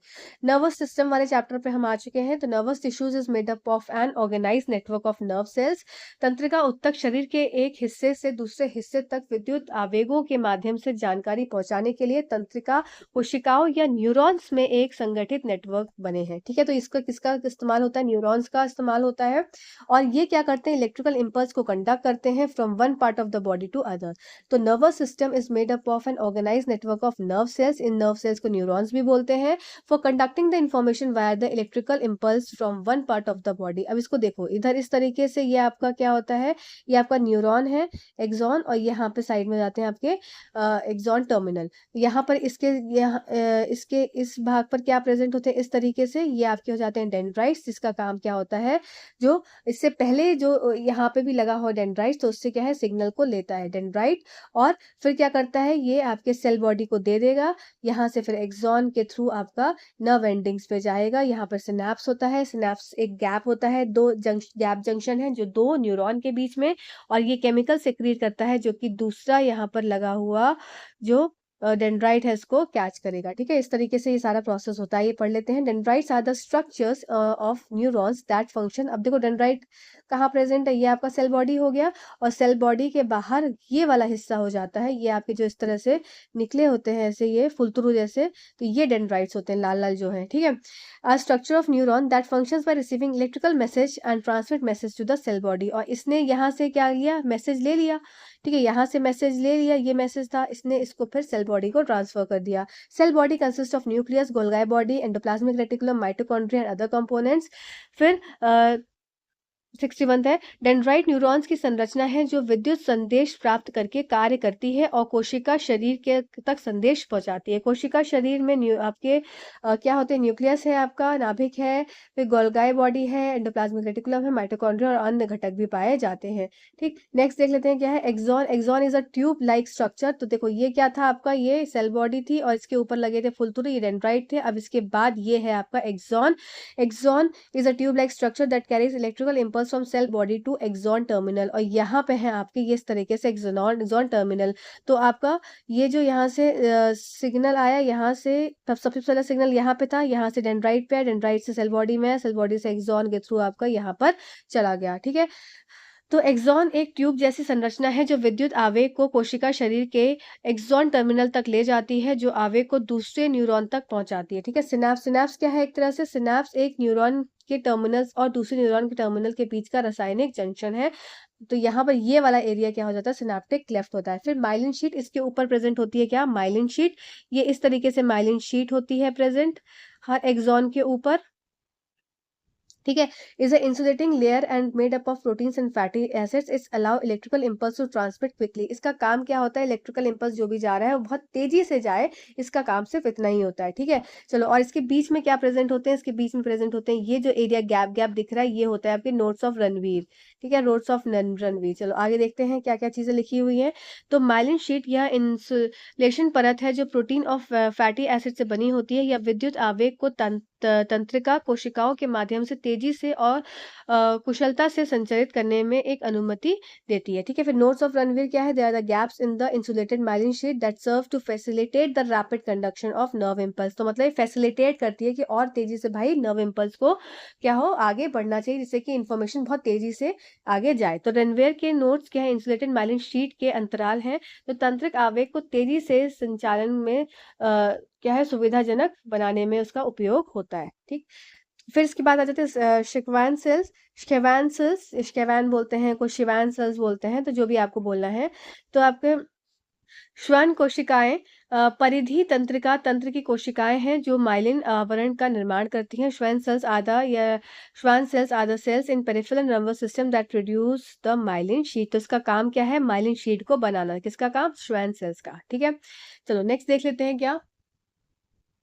The reflex arc connection between the input and the output nerve meet in a bundle of spinal cord। आपका पिछली बार का लीड एग्जाम का क्वेश्चन कि रिफ्लेक्स आर्क कनेक्शन क्या है बिटवीन द इनपुट। देखो इनपुट और आउटपुट नर्व कहाँ पर मिलती हैं? स्पाइनल कॉर्ड में मिलती है। इनपुट और आउटपुट तंत्रिका के बीच आपका रिफ्लेक्स आर्क कनेक्शन रीढ़ की हड्डी में एक बंडल में मिलती है। ठीक है, नेक्स्ट बात करें nerves all over, nerves from all over the body meet in a bundle in. अच्छा ये हो गया। नेक्स्ट है brain and spinal cord constitute the central nervous system. मस्तिष्क और रीढ़ की हड्डी केंद्रीय तंत्रिका तंत्र का निर्माण करती है। नेक्स्ट है spinal cord is made up of nerves which supply information to think. Thinking involves more complex mechanism and neural connections. These are concentrated in a brain which is the main coordinating centre of the body. ठीक, फिर क्या है? रीढ़ की हड्डी तंत्रिका से बनी होती है। ठीक है, तो आपकी spinal cord is made up of nerve which supply information to think. तो इसका काम क्या होता है? जो सोचने के लिए जानकारी प्रदान करती है। सोच से अधिक जटिल तंत्र और तंत्रिका संबंध शामिल होते हैं। ये मस्तिष्क में केंद्रित होते हैं और शरीर से मुख्य समन्वय केंद्र बनाते हैं। ठीक है, the communication between the central nervous system and other part of the body is facilitated bye. देखो अब ये इंपॉर्टेंट है यहाँ पर लाइन क्या कि कम्युनिकेशन, एक कम्युनिकेशन किसके बीच में? सेंट्रल नर्वस सिस्टम, इसका मतलब ब्रेन के बीच में और different parts of the body. Brain और डिफरेंट पार्ट्स, मेरा हाथ क्या कर रहा है वो मेरा ब्रेन क्या सेंस कर रहा है, इसके बीच का क्या है? संप्रेषण। इसके बीच का क्या है? कम्युनिकेशन। ठीक है, संचार। तो ये क्या है? Nervous system and the parts of the body is facilitated bye peripheral nervous system. तो ये कौन फैसिलिटेट करता है? ये परिधि तंत्रिका तंत्र द्वारा सुगम होता है। ठीक है, तो ये इंपॉर्टेंट है ये लाइन, यहाँ पर इसको याद रखें। Consisting of cranial nerves arising from the brain and the spinal nerves arising from the spinal cord. तो एक तरह से देखा जाए कि स्पाइनल कॉर्ड और ब्रेन दोनों का कॉम्बिनेशन होता है जो हम सब कुछ कर पा रहे हैं, लॉजिकली सोच पा रहे हैं, काम अपने कर पा रहे हैं। तो वो एक तरह से कम्युनिकेशन है किसके बीच में? सेंट्रल नर्वस सिस्टम और the parts of the body में। और सेंट्रल नर्वस सिस्टम हमारा किस किस चीज से मिलकर बना हुआ था हमने ऊपर पढ़ा था अभी। ये मैं इसलिए बोल रही हूँ बार बार, क्यों? क्योंकि ये इनके लिए इंपॉर्टेंट है। Central nervous consist of brain and spinal cord. ठीक है, अब यहाँ पर क्या बात करी थी कि सेंट्रल नर्वस सिस्टम और अदर बॉडी पार्ट्स के बीच में एक कम्युनिकेशन है जो कि कौन करा रहा है? आपका पेरिफेरल नर्वस सिस्टम। तो इस चीज को थोड़ा याद रखेंगे, central nervous system, peripheral nervous system, body, ये एक तरह से एक पूरा रिलेशन बना रहे हैं। फिफ्थ पॉइंट को देख लेते हैं, पार्ट्स ऑफ अ ब्रेन की ब्रेन के कौन कौन से भाग होते हैं और इसके बारे में आपको जानना चाहिए। मस्तिष्क के भाग। अग्र मस्तिष्क मस्तिष्क का मुख्य सोचने वाला भाग होता है। इसमें विभिन्न रिसेप्टर्स से संवेदी आवेग प्राप्त करने वाले क्षेत्र होते हैं। मस्तिष्क के अग्रभाग का अलग अलग क्षेत्र सुनने, सूंघने, देखने, पेट भरे होने की अनुभूति के लिए विशिष्ट होता है। तो मेन क्या हो गया? जो आपका 4 पार्ट्स ऑफ अ ब्रेन में जो सबसे आगे वाला हिस्सा होता है, ये मेन पार्ट होता है ब्रेन का, जिसमें कि आपका थिंकिंग एबिलिटी होती है। फिर ये ऐसे इनके पास रिसेप्टर्स होते हैं, सेंसरी रिसेप्टर्स, जिनको वो रिसीव करते हैं। और कहाँ से? जैसे टच किया कोई चीज और टच करके हटा लिया एकदम से हाथ, तो ये जो भाग है कि अब ये सोच के क्या कर रहा है कि वो सेंस कर रहा है, अब सेंस करके तुरंत उस पर रिएक्शन दे रहा है। तो इस तरीके से जो 4 ब्रेन है वो भी क्या रहता है? एक्टिव रहता है। तो यहाँ पर सेपरेट एरिया है of 4 brain are specialise for hearing, smell, sight, feeling of full of stomach. मतलब कि स्टमक पेट भरा है कि खाली है कि भूख लग रही है, ये सब चीजों कौन देखेगा? ये सब 4 ब्रेन का पार्ट देखेगा। ठीक है, नेक्स्ट देख लेते हैं मिड ब्रेन, जो आपका मध्यम वाला भाग का हिस्सा होता है, मध्य मस्तिष्क होता है। ये hind brain controls the involuntary actions. और मिड ब्रेन और हाइंड ब्रेन दोनों ब्रेन के साथ की बात की जा रही है कि जो बीच वाला हिस्सा है आपके मस्तिष्क का और जो पिछला हिस्सा है, पीछे का हिस्सा है, ये इनवॉलेंट्री एक्शंस को कंट्रोल करता है। इनवॉलेंट्री एक्शंस 2 तरह के एक्शंस होते हैं, एक तो ऐच्छिक और एक अनैच्छिक। ऐच्छिक वो जो हम अपने अनुसार, अपनी इच्छा के अनुसार काम कर रहे हैं। मेरा मन है तो मैं उठूंगी, मेरा मन है तो मैं पढ़ाऊंगी, मेरा मन है तो मैं सोऊंगी, मतलब मेरी इच्छा है। और अनैच्छिक कार्य कौन से हो गए? जैसे हृदय का धड़कना हो गया, फिर आपका सांस लेना हो गया, फिर आपकी पाचन क्रिया हो गई। तो ये सारी चीजें हो जाते हैं अनैच्छिक। मस्तिष्क में, ठीक है। तो यही सब चीज भी यहाँ लिखी है कि मध्य मस्तिष्क और आपका पिछला मस्तिष्क जो है अनैच्छिक कार्यों को नियंत्रित करता है। Involuntary actions such as blood pressure, अब ये कौन कौन से एक्शंस हो सकते हैं, जैसे कि आपका ब्लड प्रेशर हो गया, सलाइवेशन हो गया, मुंह में लार का उत्पन्न होना, एकदम से वॉमिटिंग आ जाना। अब ऐसा तो नहीं कि मेरा मन करेगा मैं अभी वॉमिटिंग करना चाह रही हूँ, चलो भाई आ जाओ वॉमिटिंग, ऐसा नहीं। जब वॉमिटिंग होगी अंदर से कुछ ऐसा अंदर से ऐसे कुछ प्रक्रियाएं होंगी जिसके कारण वॉमिट हो रही है, तो तब वो होगा। तो ये सब कौन कंट्रोल करता है, control by the medulla in the hind brain. तो ये इंपॉर्टेंट है, यहाँ पर कौन कंट्रोल कर रहा है, मेड्यूला कर रहा है। रक्तचाप, लार, उल्टी जैसी अनैच्छिक क्रियाएं हिंद मस्तिष्क में, ये हाइंड मस्तिष्क लिखा है तो उसको हिंद कर दिया है हिंदी में, इसको मत हिंद समझना, ठीक है। मज्जा द्वारा, मस्तिष्क में मज्जा द्वारा नियंत्रित होता है, ठीक है। फिर मेंटेनिंग द बॉडी पॉस्चर, ये बहुत इंपॉर्टेंट है, कई बार एग्जाम से पूछा गया कि बॉडी पॉस्चर्स कौन मेंटेन करते हैं, बैलेंस ऑफ द बॉडी कौन बनाते हैं, by the cerebellum which is a part of the hind brain. शरीर की मुद्रा और संतुलन को बनाए रखना सेरिबेलम द्वारा होता है, जो आपका पार्श्व मस्तिष्क का एक भाग है, ठीक है। चलो अब देख लेते हैं क्या फ्रंटल लोब। अब फ्रंटल लोब जो आपका है आगे का हिस्सा, फ्रंटल लोब, कुछ लोब्स होते हैं प्रेजेंट आपके ब्रेन में। तो जो फ्रंटल लोब है ये और सारे वॉलेंट्री एक्शंस कर रहा है, ठीक है। फिर जो पैराइटल लोब है ये सेंस ऑफ टेम्परेचर टच कर रहा है, टेम्पोरल लोब हियरिंग कर रहा है, ऑसिपिटल लोब विजन कर रहा है। इस एज सच ही एग्जाम से पूछे जाते हैं, तो इसको याद कर लेना। जो आगे का हिस्सा है वो वॉलेंट्री एक्शंस करवा रहा है, सेंस ऑफ टेम्परेचर और जो टच है वो आपके पैराइटल लोब है, ठीक। तो ये आपके एसिस्ट एनसीईआरटी की लाइंस है, तो उसको ऐसे ही रख लेना बस।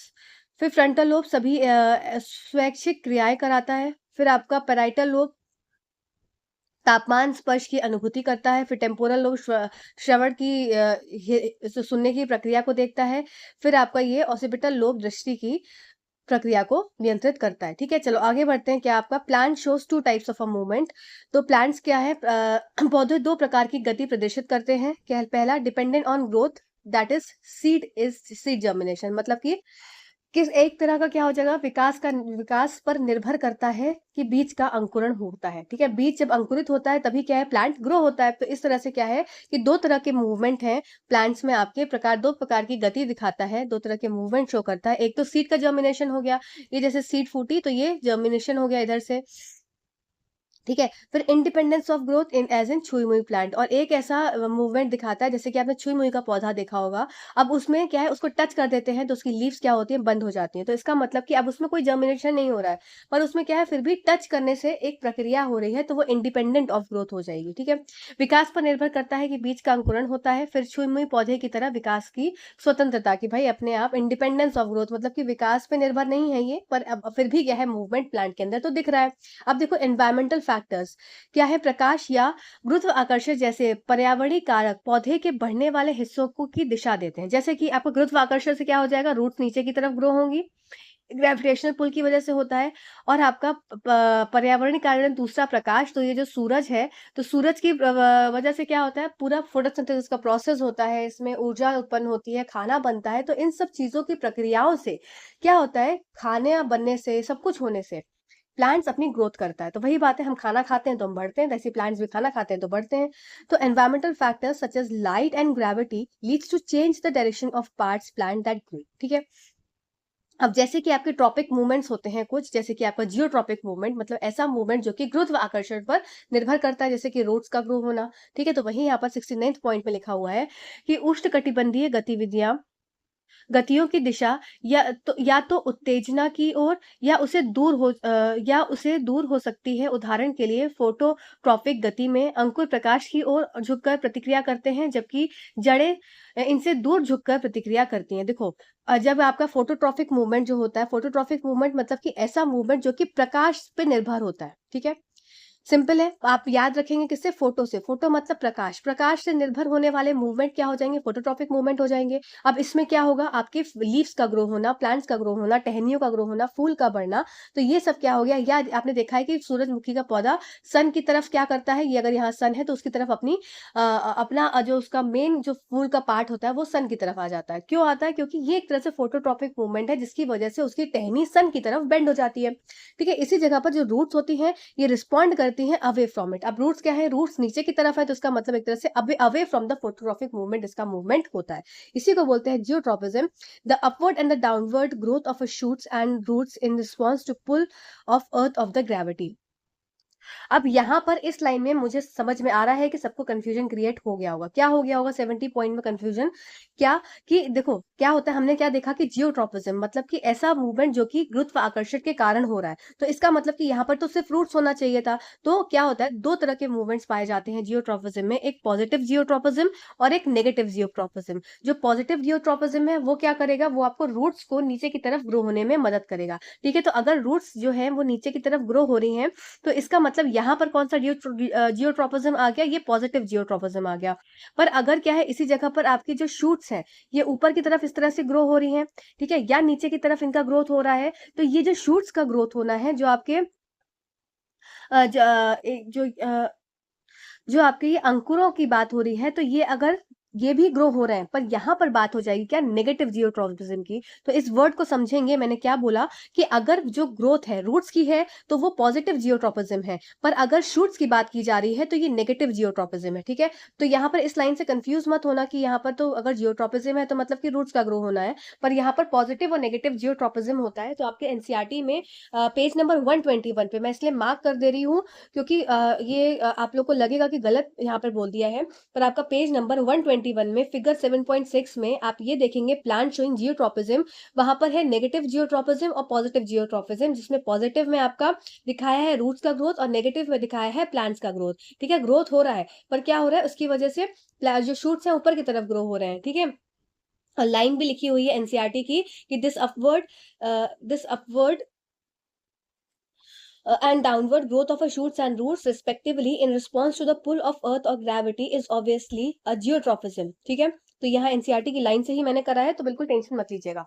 पॉजिटिव और नेगेटिव जियोट्रॉफिज्म का यहाँ पर आपको रोल समझना है। चलो अब आगे बढ़ते हैं, क्या कीमोट्रॉफिज्म की। कीमोट्रॉफिज्म क्या है?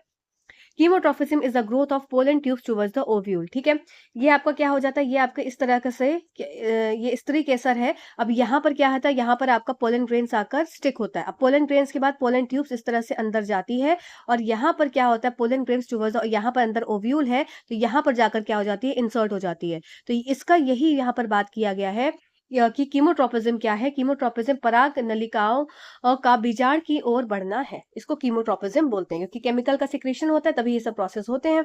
ठीक है, फिर बात करते हैं ऑक्सिन। अब यहाँ से आया हमारा कि प्लांट्स के हार्मोन। आपको मैंने यहाँ पर ह्यूमंस के हार्मोन, जो आपको एनिमल्स के हार्मोन्स पढ़ने हैं, वो भी मैंने इसमें इंक्लूड किया है, तो रुके रहना, एक बार सुन लेना और उसके बाद पढ़ लेना, तो आपका एकदम पक्का हो जाएगा। क्लास 10 की एनसीईआरटी की बायो पूरी पक्की हो जाएगी। चलो जल्दी से, टाइम नहीं वेस्ट करना है। Auxin hormone, auxin hormone of a plant has cell to grow longer. तो ऑक्सिन हार्मोन की बात करी जाएगी तो इसका मतलब ये ग्रोथ में हेल्प करता है, ये हार्मोन जो कि प्लांट्स का है। पौधों में ऑक्सिन हार्मोन की कोशिकाएं लंबी होती हैं, कोशिका लंबी होती है, इसे प्ररोर सिरे पर संश्लेषित किया जाता है। प्ररोर सिरे पर, ठीक है। It is synthesise at the shoot tip. English में ज्यादा अच्छे से समझ में आ रहा है कि auxin hormones of a plant has a cell to grow longer, मतलब ये इस तरह से होता है, यहाँ पर ये आपका शूट की टिप पर यहाँ पर प्रेजेंट होते हैं कि आपके ऑक्सिन हार्मोन्स, जो कि क्या करते हैं, ग्रो करने में हेल्प करते हैं, लॉन्गर ग्रो करने में हेल्प करते हैं, और शूट की टिप पर होते हैं। ठीक है, जिब्रेलिन्स क्या होते हैं, it helps in growth of a stem. अब स्टेम की ग्रोथ होनी है तब जिब्रेलिन का काम होगा, तो जिब्रेलिन तने की वृद्धि में सहायता करता है, एज सच पूछा जाता है ये सब। ठीक है, चलो अब बात कर लेते हैं क्या, साइटोकाइनेस। साइटोकाइनेस का काम क्या होता है, ये सेल डिवीजन में मदद करता है। They are present in greater concentration in areas of rapid cell division as fruits and seeds. तो फ्रूट्स क्या है, जल्द तेजी से बढ़ते हैं, सीड्स क्या है, तेजी से बढ़ती है। तो ऐसी जगह पर ये साइटोकाइनेस पाए जाते हैं जहां पर रैपिड सेल डिवीजन देखने को मिलता है।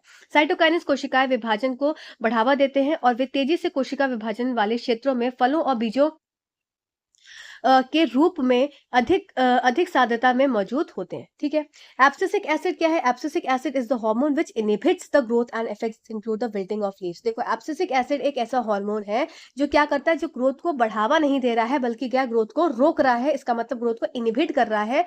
एब्सिसिक एसिड वह हार्मोन है जो विकास को रोकता है और पत्तियों को मुरझाने को भी प्रभावित करता है। मतलब जब पत्तियां मुरझा रही हैं, मान लो पेड़ क्या है, मुरझा रहा है, ठीक है, पेड़ मुरझा रहा है, जो लीव्स है वो गिर रही हैं, तो वो क्या क्यों गिरती हैं, क्योंकि यहाँ पर आ जाएगा कौन सा, इनहिबिटरी हार्मोन, जो कि विकास को रोकता है, और ये विकास को रोकने वाला हार्मोन कौन सा हो जाता है, एब्सिसिक एसिड हो जाता है। ठीक है, चलो आ जाओ, अब देख लेते हैं क्या आ गया आपके यहाँ पर, ह्यूमन हार्मोन्स।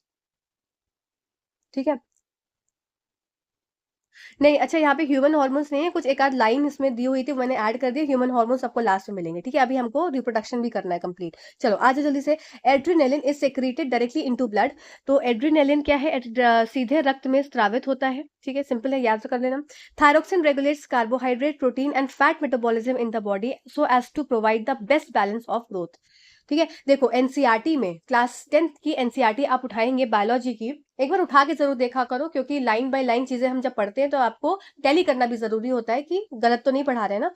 चलो अभी मैंने क्या बोला कि आपको क्लास 10th की एनसीईआरटी जरूर उठा लेनी चाहिए, और इसी में जहां पर हमने जो जियोट्रॉफिज्म कीमोट्रॉफिज्म पढ़ा है उसके लास्ट में, इसका लास्ट जो पेज है इस चैप्टर का, इसमें आपको हार्मोन्स दिए गए हैं। तो हार्मोन्स आपको बहुत डीप में नहीं दिए एनसीईआरटी में, पर मैंने आपको यहाँ पर जो हार्मोन्स कराया है, कोशिश करी है क्लास 12th वाला हार्मोन्स आपको मैं कराऊं। तो जो इंपॉर्टेंट पॉइंट्स मैंने सोचा कि क्लास 12th लेवल तक का आपको यहाँ पे हार्मोन्स में पता होना जरूरी है, क्योंकि इससे क्वेश्चन आ जाते हैं, ठीक है। तो अभी जो हम हार्मोन्स करेंगे वो क्लास 12th लेवल तक का है। आपको हार्मोन्स का डीप वीडियो देखना है तो मैंने ऑलरेडी चैनल पर अपलोड किया हुआ है, क्लास 12th एनसीईआरटी या क्लास 11th एनसीईआरटी जिस भी बुक में होगा वो, तो वहां से जाकर आप उस वीडियो को देख लीजिए, अगर आपको डीप नॉलेज लेनी है हार्मोन्स की, एक एक चीज मैंने उसको डीपली समझाई है उसमें। और मेरे पास इसके हार्मोन्स के क्लास 12th वाले एनसीईआरटी बुक के हैंड रिटन नोट्स भी हैं जो मैंने सेल्फ अपने लिए बनाए हैं, तो वो अगर चाहिए होगा तो मैं आपको दे दूंगी, ठीक है। चलो आप देख लेते हैं। Thyroxine regulates the carbohydrate, protein and fat metabolism in the body. Thyroxine शरीर के कार्बोहाइड्रेट, प्रोटीन और वसा चयापचय को नियंत्रित करता है ताकि विकास के लिए सर्वोत्तम संतुलन प्रदान किया जा सके, ठीक है। चलो आयोडीन का काम क्या होता है? Iodine essential for the synthesis of thyroxine. तो आयोडीन अगर नहीं होगा तो थायरोक्सिन का जो सिंथेसिस है वो नहीं हो पाएगा, और जो आपके डिफरेंट काम है जैसे कि बैलेंस बनाना, किसमें? ग्रोथ में वृद्धि करना, तो ग्रोथ स्टंटेड हो जाती है, मतलब प्रॉपर ग्रोथ नहीं हो पाती है। तो ये इसलिए किस पे निर्भर होता है? आयोडीन पे। इसलिए क्या है आयोडीन युक्त नमक भी आजकल खाने को कहा जाता है, और जो कि सब नमक में होता ही है। थायरोक्सिन के संश्लेषण के लिए आयोडीन आवश्यक है, ठीक है। नेक्स्ट देख सकते हैं बैक्टीरिया एंड प्रोटोजोआ। चलो आ जाओ, अब यहाँ पर आ जाता है 79th क्वेश्चन से हमारा रिप्रोडक्शन प्रजनन वाला चैप्टर स्टार्ट होता है, और आपका ये जो हार्मोन्स वाला चैप्टर है लास्ट में है, ठीक। यूनिसेलुलर ऑर्गेनिजम्स, फिर एक कोशिकीय जीव में कोशिका विभाजन या विखंडन होता है, ठीक है। यूनिसेलुलर ऑर्गेनिजम्स में क्या होता है? सेल डिवीजन और फिजन टेक्स प्लेस, ठीक, सिंपल है। बैक्टीरिया एंड प्रोटोजोआ, बैक्टीरिया और प्रोटोजोआ क्या करते हैं? Splits into two half during cell division. तो ये क्या है? अगर ये बैक्टीरिया है तो ये दो हाफ में डिवाइड हो जाता है जब इसकी सेल की डिवीजन होती है। कोशिका विभाजन के दौरान बैक्टीरिया और प्रोटोजोआ दो बराबर आधे भागों में विभाजित हो जाता है। चलो आगे देख लो। देखो यहाँ पर इंपॉर्टेंट है ये पॉइंट, आपका स्टार मार्क कर लो इसको। क्या है? Examples of binary fission. Binary fission का एग्जाम्पल क्या है? द्विआधारी विखंडन के उदाहरण है अमीबा, पैरामीशियम, यूग्लिना, बैक्टीरिया, फिर आपका लेशमैनिया। ये बहुत इंपॉर्टेंट है, अगर ये मेरा वीडियो कोई देख रहा है और कनेक्टेड है मुझसे तो इस पॉइंट को नोट कर लेना जरूर से, स्टार मार्क करके, क्योंकि ये क्वेश्चन ना कई बार पूछा जाता है और सबको कंफ्यूजन हो जाता है। तो लेशमैनिया भी आपका क्या है? बाइनरी फिजन का प्रजनन उनका बाइनरी फिजन के द्वारा होता है। प्लाज्मोडियम का भी प्लाज्मोडियम का मल्टीपल फिजन होता है, पर लेशमैनिया का आप एग्जाम्पल लिख लेंगे, याद कर लेंगे। लेशमैनिया ये इसका बाइनरी फिजन होता से इसका प्रजनन की प्रक्रिया होती है, ठीक है, याद कर लेना। बाइनरी फिजन द्विआधारी विखंडन लेशमैनिया में देखने को मिलता है। प्लाज्मोडियम में आपका बहुविखंडन देखने को मिलेगा, ठीक है। चलो याद हो गया ना सबको इतना? लेशमैनिया में आपको बाइनरी फिजन देखने को मिलेगा, एनसीईआरटी में लिखा है, इसलिए याद कर लेना। एनसीईआरटी से लाइन बाय लाइन उठ के आता है, और कुछ लोगों को कंफ्यूजन है कि क्या एनसीईआरटी कंप्लीट हो रही है कि नहीं है। आपकी एनसीईआरटी कंप्लीट हो रही है, टेंशन मत लो, बस पढ़ते रहो, ठीक है। चलो बिल्कुल समय किसी का वेस्ट नहीं करना है। फ्रैगमेंटेशन क्या होता है? Occurs in स्पाइरोगैरा। स्पाइरोगैरा क्या है? एक तरह से एल्गी है, ठीक है। और यहाँ ये मल्टीसेलुलर ऑर्गेनिज्म होता है और फ्रैगमेंटेशन इस प्रक्रिया में होता है, ठीक है। स्पाइरोगैरा में विखंडन होता है, बहुकोशिकीय जीव है ये। फिर आपका regeneration occurs in hydra and planaria. आप देखो रीजनरेशन आपका हाइड्रा में भी होता है, बडिंग हाइड्रा में भी होती है, दोनों चीज में होती है, तो बिल्कुल कंफ्यूज मत होना, ठीक है। फिर पुनर्जनन हाइड्रा और प्लेनेरिया में होता है। फिर ये आपका मुकुलन और हाइड्रा यीस्ट में होता है, तो आपका बडिंग, ठीक है। तो ये आपका क्या आपने देखा कि budding occurs in hydra and yeast. चलो आगे देखते हैं vegetative propagation occurs in plants in which part like root stem leaves develop into new plant, ठीक है। तो वेजिटेटिव प्रोपेगेशन कहाँ होता है? या तो लीफ में होता है, या रूट में होता है, या आपके कहाँ स्टेम में होता है। तो इन सब जगह आपको वेजिटेटिव प्रोपेगेशन देखने को मिलता है। तो पौधे में कायिक प्रवर्धन होता है जिसमें जड़, तना, पत्तियां और जैसे भाग नए भागों में विकसित हो जाते हैं, ठीक है, चलो आगे बढ़ते हैं। आगे क्या है आपका, vegetative propagation is used in layering, जैसे लेयरिंग में होता है। ठीक है, इस तरह से प्लांट ग्रो हो रहा है, नीचे हो गया। ठीक, फिर क्या हो जाता है, ग्राफ्टिंग में होता है। ग्राफ्टिंग में क्या होता है, प्लांट इस तरह से यहाँ से इसमें काट दिया जाता है ग्राफ्टिंग, और दूसरा यहाँ पर पौधा लगा दिया जाता है। ठीक, to grow many plants like, अब देखो लेयरिंग और ग्राफ्टिंग कहाँ पे की जाती है, आपकी शुगर केन में, रोज में, ग्रेप्स में की जाती है फॉर एग्रीकल्चर पर्पसेस। तो यही याद कर लो एग्जाम्पल्स, इसके एग्जाम्पल्स ही पूछे जाएंगे। कृषि के लिए गन्ना, गुलाब और अंगूर जैसी कई पौधों में को उगाने के लिए लेयरिंग या ग्राफ्टिंग से वनस्पति प्रसार का उपयोग किया जाता है। ठीक है, इंपॉर्टेंस, वेरी इंपॉर्टेंट। ठीक है, इंपॉर्टेंस क्या है, more than one of the above वाले क्वेश्चन के लिए आपको ये इंपॉर्टेंस पता होनी चाहिए। क्या है इंपॉर्टेंस इसकी, वेजिटेटिव प्रोपेगेशन की? सबसे पहली इंपॉर्टेंस है, if the plant loss the capacity to produce seed, अगर प्लांट्स क्या है सीड्स, बीज को नहीं उत्पाद कर पा रहा है, तो वेजिटेटिव प्रोपेगेशन की प्रक्रिया से वो अपना जो अपना क्या बोलते हैं, अपनी कॉपीज वो बना सकता है। एग्जाम्पल इसमें किसमें हो जाएगा, जैसे बनाना, ऑरेंज, रोज, जैस्मिन। ठीक है, यदि कोई एक पौधा में बीज पैदा करने की क्षमता खो गई है, तो ऐसी स्थिति में क्या है, पौधा में वनस्पतिक प्रवर्धन होता है, जैसा केला, नारंगी, गुलाबी और चमेली। ठीक है, फिर प्लांट्स प्रोड्यूस बाय, दूसरा क्या इंपॉर्टेंट पॉइंट है कि प्लांट्स जो हैं जो प्रोड्यूस होते हैं जेनेटिकली सिमिलर होते हैं पेरेंट प्लांट्स के। पौधे की उपज अनुवांशिक रूप से मूल पौधे के समान होती है। ठीक है, नेक्स्ट देख लेते हैं, spore formation takes place in rhizopus. Spore formation कहाँ होता है, आपका राइजोपस में होता है। फिर 86 क्वेश्चन है हमारा, बीजाणु का निर्माण राइजोपस में होता है। नेक्स्ट देख लेते हैं, स्टेमन consist of anther and filament. ये क्या है, ये आपका स्टेमन है। ठीक है, ये आपका पुंकेसर जो आपका mail reproductive part of a plant होता है, ऊपर वाला एंथर होता है और नीचे वाला आपका स्टेमन होता है। ठीक है, ऊपर वाला आपका क्या हो गया, पुंकेसर, परागकोश और तंतु। तो आपका परागकोश के अंदर क्या प्रेजेंट होते हैं, पोलन ग्रेन्स प्रेजेंट होते हैं। Pistil consist of stigma, style and ovary. तो ये आपका पिस्टिल होता है, ये फीमेल रिप्रोडक्टिव पार्ट, ये पूरा पिस्टिल। स्ट्रिकेसर, ये आपका ऊपर वाला क्या हो जाएगा, स्टिग्मा, जहां पर आकर पोलन ग्रेन स्टिक हो जाता है, ये वाली स्टाइल होती है, ट्यूब, और ये आपकी हो जाती है ओवरी। ठीक है, तो स्त्री केसर में वर्तिकाग्र, वर्तिका और अंडाशय होते हैं, और ओव्यूल के अंदर ओव्यूल्स प्रेजेंट होते हैं। इसके अंदर ही ओव्यूल्स प्रेजेंट होते हैं, जहां पर पोलन ग्रेन जब ग्रो होता है, पोलन ट्यूब्स इसके, तो ये अंदर आकर इसके अंदर ऐसे घुस जाते हैं। ठीक है, चलो आगे बढ़ते हैं। नेक्स्ट है, stamen and carpels are reproductive. Stamen and carpels are reproductive part of a flower which contain the germ cells. तो ये यहाँ पर जो कार्पल लिखा है, ये एक तरह से वही बात है, पिस्टल की ही बात है, इसको दूसरा नाम इसका कार्पल होता है। ठीक, फिर बात कर लेते हैं क्या, 89 है, पुंकेसर और कार्पल फूलों के प्रजनन का भाग है, जिनमें रोगाणु कोशिकाएं होती हैं। ठीक है, चलो नेक्स्ट देख लेते हैं, stamen is the male reproductive part of a flower and it produce pollen grains that are yellowish in colour. पुंकेसर फूल का नर प्रजनन भाग है और यह परागकण पैदा करता है जो पीले रंग के होते हैं।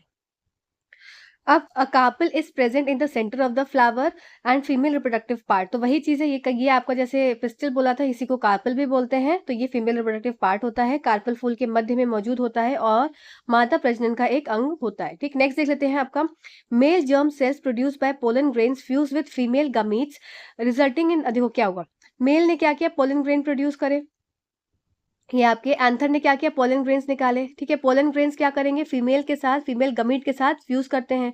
ठीक है, और इन द ओव्यूल, तो इसका मतलब कि ये जो मैंने आपको इतनी देर से बता रही थी, इस तरह से यहाँ पर क्या था, आपका पोलन ग्रेन गिरा और पोलन ग्रेन ने पोलन ट्यूब बनाई और यहाँ पर ओवरी के अंदर एंटर हो गया और इसके ओव्यूल के अंदर एंटर हो गया। ठीक है, तो यहाँ पर क्या हो जाता है, ओव्यूल के अंदर ये एंटर हो जाता है। ठीक, this fusion of germ cells or fertilisation gives us the zygote. अब इससे क्या बनता है, यहाँ पर जब प्रजनन की प्रक्रिया जो हो रही है, तो इसमें क्या हो जाएगा, आपका निषेचन हुआ। ठीक है, रोगाणु कोशिकाओं का यह संलयन या निषेचन हमें युग्मनज देता है। तो यहाँ पर निषेचन हुआ, निषेचन के बाद क्या बनेगा, हमको युग्मनज बनेगा, जिसको जाइगोट बोलते हैं, और which is capable of growing into new plant. तो जाइगोट क्या है, फिर ये फर्दर डेवलप होगा और नए प्लांट में ये डेवलप हो जाएगा। ठीक, चलिए अब देख लेते हैं, अब क्या है नेक्स्ट, क्या, if the transfer of pollen grains occur in the same flower. अगर देखो एक मेरे पास ये फ्लावर है, इसमें क्या है, ये एक फ्लावर, यहाँ पर ये प्लांट है, इसमें फ्लावर है। ठीक है, अब इसमें फीमेल पार्ट और आपका male part of a flower क्या है, सेम प्लांट में है। तब क्या होगा, अगर एक पोलन ग्रेन सेम प्लांट से सेम ही प्लांट के फीमेल पार्ट पर गया, पोलन ग्रेन सेम प्लांट के सेम ही प्लांट के फीमेल के पास गया, फीमेल पार्ट पे गया, तो इसको बोलते हैं सेल्फ पॉलिनेशन। ठीक है। अब इसी जगह पर यहाँ से क्या हो गया, विपरीत अवस्था क्या हो जाएगी आपकी, मान लो कि यहाँ से पॉलन ग्रेन उठकर एक दूसरे, यहाँ पर अगर पौधा है मेरे पास कोई दूसरा, मान लो ये मेरे पास एक पौधा है जिसमें यहाँ पर फूल लगे हुए हैं, तो यहाँ पर अगर जाएगा तो इस विधि को बोलते हैं क्रॉस पॉलिनेशन। ठीक है। जब यहाँ से यहाँ गया तो क्रॉस पॉलिनेशन, और यहाँ सेल्फ वाले फूल में गया तो उसमें क्या हो जाएगा आपका सेल्फ पॉलिनेशन। ठीक। चलो इसको देख लेते हैं। क्या, परागकण द्वारा निर्मित नर रोगाणु कोशिका बीजांड में मौजूद मादा युग्मनज के साथ संलयन करती है। रोगाणु कोशिकाओं का यह संलयन या निषेचन हमें युग्मनज देता है, जो एक, अच्छा ये पॉइंट हो गया था। 94 पॉइंट, यदि पराग या का स्थानांतरण एक ही फूल में होता है तो इसे स्वपरागण कहा जाता है। यदि पराग का स्थानांतरण एक फूल से दूसरे फूल में होता है तो इसे परपरागण कहा जाता है। ठीक है। एजेंट्स क्या हो जाते हैं आपके पॉलिनेशन के, या हवा, पानी और जानवर। जानवर जैसे कि टच किया तो क्या कि उसमें टच हो गया, और फिर आगे अगर किसी ने टच किया दूसरे फ्लावर को तो वहां पर जाके बैठ गया। ठीक है। नेक्स्ट क्या है, after fertilisation the zygote divide several times to form the embryo within the ovule. ठीक है। पराग 96, निषेचन के बाद युग्मनज बीजांड के भीतर भ्रूण बनाने के लिए कई बार विभाजित होते हैं। ठीक है। The ovule develops a tough coat and is gradually converted to, तो यहाँ देखो ओव्यूल जो होता है, ये पॉइंट बहुत इंपॉर्टेंट, इसको रट लो कि ओव्यूल जो है वो डेवलप होता है किसमें, सीड में, और ओवरी जो है वो डेवलप होती है किसमें, फ्रूट में। रट लो इस चीज को। क्या, ओव्यूल, ओव्यूल क्या है आपका, बीजांड। बीजांड, बीजांड किसमें डेवलप होता है आपका, बीज में। बीजांड पर एक सख्त आवरण की विकसित होती है, हो जाता है, और यह धीरे धीरे बीज में परिवर्तित होता है। तो बीजांड आपका बीज में परिवर्तित होता है, पर आपका अंडाशय जो है, ओवरी है, यह आपकी फ्रूट में, फल में परिवर्तित होती है। कई बार पूछा गया एग्जाम से। चलो आगे देख लेते हैं। अब आ गया यहाँ से आपका हार्मोन वाला चैप्टर। ठीक है। सब कुछ कंप्लीट हो गया, अब हार्मोन्स पे हम आ गए हैं। Ductless glands are the endocrine glands. Ductless glands, एक मिनट, हिंदी में क्या लिखा है, डकलेस ग्रंथियां अंतःस्रावी ग्रंथियां हैं जो हार्मोन को सीधे रक्त में छोड़ती हैं। ठीक है। तो डकलेस ग्लैंड्स जो होती हैं, दे आर एंडोक्राइन ग्लैंड्स, ये एंडोक्राइन ग्लैंड्स होती हैं, that release hormones directly into the blood. ठीक। चलो डकलेस ग्लैंड्स होती हैं। अब देखो, first hormone discovered was secretin. ठीक है। फर्स्ट हार्मोन डिस्कवर्ड किया था, इसका सेक्रेटिन नाम है, और इसको कहाँ इस्तेमाल होता है, ये डाइजेशन में इसका उपयोग हुआ था। अब बात कर लेते हैं क्या, hormones hit the target site that are needed in small amount and are non nutrient in nature. तो हार्मोन्स क्या होते हैं, हार्मोन लक्ष्य स्थल पर पहुंचते हैं जिनकी थोड़ी मात्रा में आवश्यकता होती है, और वे प्रकृति में गैर पोषक होते हैं। ठीक है। किस तरह से होते हैं, गैर पोषक ये होते हैं। ठीक। चलो आ जाओ अब यहाँ से आपको 101 से देखो, 101 क्वेश्चन, 101 पॉइंट है, ये पॉइंट नंबर 101, और 101 से लेके आपको 121 तक, 100 बल्कि 24 तक, मतलब 24 पॉइंट्स सिर्फ आपके हार्मोन से है। ठीक है। तो ये बहुत इंपॉर्टेंट है, इसलिए इसको सुन लेना, और सुन जरूर लेना। सुनने से क्या होता है ना, हमें चीजें याद रहती हैं। चलो आओ देख लेते हैं जल्दी जल्दी से।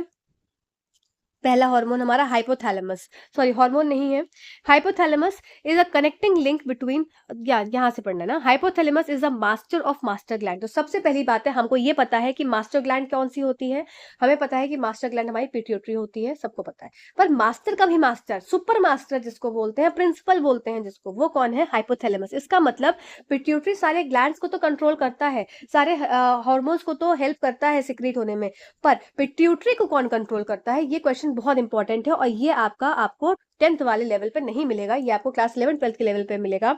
तो पिट्यूटरी को कंट्रोल करता है हाइपोथैलेमस। हाइपोथैलेमस मास्टर ग्रंथि अर्थात पिट्यूटरी ग्रंथि का भी स्वामी होता है, मतलब मेन मास्टर हो जाता है। नेक्स्ट बात करते हैं, हाइपोथैलेमस एक कनेक्टिंग लिंक है between nervous system and endocrine system. Hypothalamus तंत्र और अंतःस्रावी तंत्र के बीच का एक संयोजक कड़ी है। ठीक है। एज सच पॉइंट्स याद कर लेना। Hypothalamus in a nervous system maintains, आप देखो हाइपोथैलेमस, अगर मैं बात कर रही हूँ नर्वस सिस्टम की, नर्वस सिस्टम जहां पर ब्रेन स्पाइनल कॉर्ड का काम था, है ना, दोनों एक साथ काम कर मिलकर, ब्रेन और स्पाइनल कॉर्ड मिलकर, अभी हमने जस्ट पहले पढ़ा, ब्रेन और स्पाइनल कॉर्ड मिलकर क्या बनाते हैं, सेंट्रल नर्वस सिस्टम बना रहे हैं। ठीक है। तो हाइपोथैलेमस जो आपका नर्वस सिस्टम में तंत्रिका तंत्र में, हाइपोथैलेमस शरीर के तापमान को नियंत्रित करता है, भूख को नियंत्रित करता है, प्यास को नियंत्रित करता है, और यह शरीर की गति को भी नियंत्रित करता है। वेरी इंपॉर्टेंट पॉइंट है। ठीक है। ये कई बार कई एग्जाम्स में, बड़े वनडे एग्जाम्स में पूछा गया है। तो hypothalamus in the nervous system maintains the body temperature, control the hunger. मतलब अब ये समझो, ऐसे याद करोगे, हमको भूख लगी, हमको प्यास लगी, हमको कहाँ चलना है, कहाँ रुकना है, ठीक है, हमको कैसे बॉडी का टेम्परेचर, जो हमारा शरीर का जो तापमान है, कभी ठंडा रहता है, लगता है अंदर से, कभी गर्म लगता है, तो ये सारा काम कौन कर रहा है? मास्टर कर रहा है। इसका मतलब खुद सोचो कि हमारे बॉडी को कोई एक मास्टर कंट्रोल कर रहा है, एकदम सुपर मास्टर कोई, जो कि हमारी खाना भी कंट्रोल कर रहा है, हमारा पानी भी कंट्रोल कर रहा है, हमारी सब कुछ कंट्रोल कर रहा है। तो वो कौन कर रहा है? वो हाइपोथैलेमस है। याद हुआ सबको? चलो आगे बढ़ते हैं जल्दी से, बिना समय को वेस्ट करे हुए। चलो आगे बढ़ते हैं। क्या है नेक्स्ट पॉइंट? 104वां पॉइंट आपका हाइपोथैलेमस। अभी हमने क्या देखा? नर्वस रोल देखा इसका। अब हम देख रहे हैं इसका एंडोक्राइन रोल। एंडोक्राइन रोल में क्या है? अंतःस्रावी तंत्र में हाइपोथैलेमस, अंतःस्रावी तंत्र की बात हो रही है, releases certain hormones as releasing hormone and inhibitory hormone. अब देखो यहाँ पर क्या करेगा हाइपोथैलेमस? कुछ रिलीजिंग हार्मोन को रिलीज करेगा, कुछ इनिबिटरी हार्मोन को रिलीज करेगा। मतलब ऐसे हार्मोन जो कि हार्मोन से क्या है, कोई चीज बनाने में मदद करेंगे और कोई चीज को रोकने में मदद करेंगे, इनिबिट करेंगे, ठीक है। और ऑक्सीटोसिन, एंटी डायरेटिक हार्मोन, ये सब इसके अंदर आते हैं। चलो आओ देख लेते हैं। कुछ हार्मोन को रिलीजिंग हार्मोन और निरोधात्मक हार्मोन या ऑक्सीटोसिन या एंटी डायरेटिक हार्मोन के रूप में जारी करता है। चलो आओ देख लेते हैं इसको। ऑक्सीटोसिन हार्मोन क्या है? ऑक्सीटोसिन हार्मोन क्या है आपका? ऑक्सीटोसिन हार्मोन बड़ा अच्छा लगेगा सुन के। क्या है? ये लव हार्मोन है, ठीक है, जो अंदर से प्यार बनाता है। प्यार किस चीज का बनाता है? मम्मी पापा के प्रति प्यार, कि मैं अपनी माँ को कितना प्यार करती हूँ, बाप को कितना प्यार करती हूँ, मैं अपने फादर से कितना प्यार करती हूँ, मैं अपने भाई से कितना प्यार करती हूँ, मैं अपने किसी स्पेशल वन से कितना प्यार करती हूँ। तो वो सारे हार्मोन्स कौन रिलीज करता है? ऑक्सीटोसिन रिलीज करता है। किसके द्वारा? हाइपोथैलेमस के द्वारा, ठीक है। याद हो गया? ये तो याद ही हो जाएगा। फिर बात करते हैं birth hormone and milk releasing hormone. Birth hormone मतलब कि ऐसे हार्मोन जो कि जब एक लेडी प्रेगनेंसी के टाइम जब बेबी को बर्थ देती है, तब उसका जो सारा काम होता है, जो उसका एक पूरा बदलाव होता है शरीर में, वो सब किसकी वजह से होता है? ऑक्सीटोसिन की वजह से होता है। Milk releasing hormone lactation period में जब एक फीमेल रहती है, ठीक है। फिर क्या है? Other name of anti diuretic hormone is vasopressin. बहुत इंपॉर्टेंट नाम है, ठीक है। That control the urination. अगर हमें को यूरिन आई, यूरिन को कंट्रोल करना है, यूरिन को सेंस करना है कि अभी मुझे, अगर मेरा ब्लैडर भर चुका है पर फिर भी मुझे नहीं यूरिन पास आउट करनी, क्योंकि कोई जगह नहीं है यूरिन करने की, तब ये क्या करने के लिए? आपका एंटी डाययूरेटिक हार्मोन इसका काम करता है, ठीक है। Help in increase of the blood pressure. Blood pressure को बढ़ाता है, एकदम लो है तो बढ़ाएगा, वाटर लेवल को रीअब्सॉर्ब करेगा, ठीक है। चलो, एंटी डाययूरेटिक हार्मोन का दूसरा नाम वैसोप्रेसिन है, जो पेशाब को नियंत्रित करता है, रक्तचाप बढ़ाने और अवशोषण में मदद करता है। किसका? पानी का, ठीक। नेक्स्ट बात करते हैं releasing hormone and inhibitory hormone. तो पिट्यूटरी रिलीजिंग हार्मोन्स, देखो ये एलिमेंट्री हार्मोन नहीं है, यहाँ पर है, मैं इसको सही कर देती हूँ, ये है आपका inhibitory hormone, releasing hormone and inhibitory hormone, ठीक है। इनिबिटरी हार्मोन, रिलीजिंग हार्मोन और ये आपका इनिबिटरी हार्मोन है, ठीक है। गूगल से टाइप गलत हो गया। एक्ट ऑन पिट्यूटरी, ये पिट्यूटरी पे एक्ट करते हैं और कंट्रोल करते हैं मास्टर ग्लैंड को। देखो अब रिलीजिंग हार्मोन और इनिबिटरी हार्मोन जो आपके हाइपोथैलेमस द्वारा सिक्रीट हो रहे थे, ये किसको कंट्रोल कर रहे हैं? पिट्यूटरी को कंट्रोल कर रहे हैं कि भाई तू अब अपना काम कर, ठीक। तो रिलीजिंग हार्मोन और आपका इनिबिटरी हार्मोन पिट्यूटरी पर कार्य करता है, जो मास्टर ग्रंथि को नियंत्रित करता है। नेक्स्ट देख लेते हैं पिट्यूटरी। अब आ जाता है काम पिट्यूटरी का। तो पिट्यूटरी सेक्रेट करता है क्या? ग्रोथ हार्मोन, ठीक है, थायराइड स्टिमुलेटिंग हार्मोन, टीएसएच जिसको बोलते हैं, ठीक है, एड्रेनल कॉर्टिकोट्रोपिक हार्मोन, एसीएच बोलते हैं जिसको, ठीक है, prolactin hormone and gonadotropins. Pituitary वृद्धि हार्मोन, थायराइड उत्तेजक हार्मोन और अधिवृक्क कॉर्टिकोट्रोपिक हार्मोन और प्रोलैक्टिन हार्मोन गोनाडोट्रोपिन स्रावित करता है, ठीक है। प्रोलैक्टिन का काम क्या है? ये एक तरह से प्रोलैक्टिन आपका मिल्क के प्रोडक्शन में हेल्प करता है, ठीक है। नेक्स्ट बात कर लेते हैं क्या? प्रोलैक्टिन दूध उत्पाद को बढ़ावा देता है, ठीक। अब बात करते हैं किसी गोनाडोट्रोपिन्स। तो gonadotropins acts on gonads that release follicular stimulating hormone and luteinizing hormone, ठीक है। ये इंपॉर्टेंट होते हैं, ये हार्मोन्स पूछे जाते हैं, ठीक है। तो 110 वाला पॉइंट इंपॉर्टेंट है। गोनाडोट्रोपिन गोनाड्स पर कार्य करता है, जो कूपिक उत्तेजक हार्मोन और ल्यूटिनाइजिंग हार्मोन जारी करता है। देखो पिट्यूटरी सिक्रीट्स मेलानोसाइट्स। अब पिट्यूटरी एक और हार्मोन सिक्रीट करता है, मेलानोसाइट, जो कि क्या है? मेलानोसाइट स्टिमुलेटिंग हार्मोन, एमएसएच के नाम से जाना जाता है। That cause a darkening of the skin and pigmentation, ठीक है। स्किन जो डार्क होती है वो आपके मेलानोसाइट्स की वजह से होती है, और ये कौन रिलीज करता है? पिट्यूटरी रिलीज करता है। पिट्यूटरी मेलानोसाइट उत्तेजक हार्मोन का स्राव करता है, जो त्वचा को काला करने या त्वचा को रंजकता प्रदान करने का एक कारण बनता है, ठीक है। पीनियल ग्लैंड क्या होता है? पीनियल ग्लैंड, देखो पीनियल ग्लैंड सेक्रेट करता है मेलेटोनिन, ठीक है। ये क्या करता है? रेगुलेट करता है सारे बायोलॉजिकल क्लॉक को, सारे साइकिल्स को, मतलब जितने भी साइकिल्स हो सकते हैं। हम आज अभी 5 बजे सोती हूँ मैं रोज सुबह, सॉरी 5 बजे सोती हूँ, क्या 5 बजे उठती हूँ रोज सुबह, तो मेरी एक क्लॉक सेट हो गई है, अलार्म बजे ना बजे मैं 5 बजे के आसपास उठ जाऊंगी। क्यों? क्योंकि मेरी एक बायोलॉजिकल क्लॉक एक्टिव है। अब ये एक्टिव क्यों है? क्योंकि पीनियल ग्लैंड ने एक्टिव करी है, ठीक है।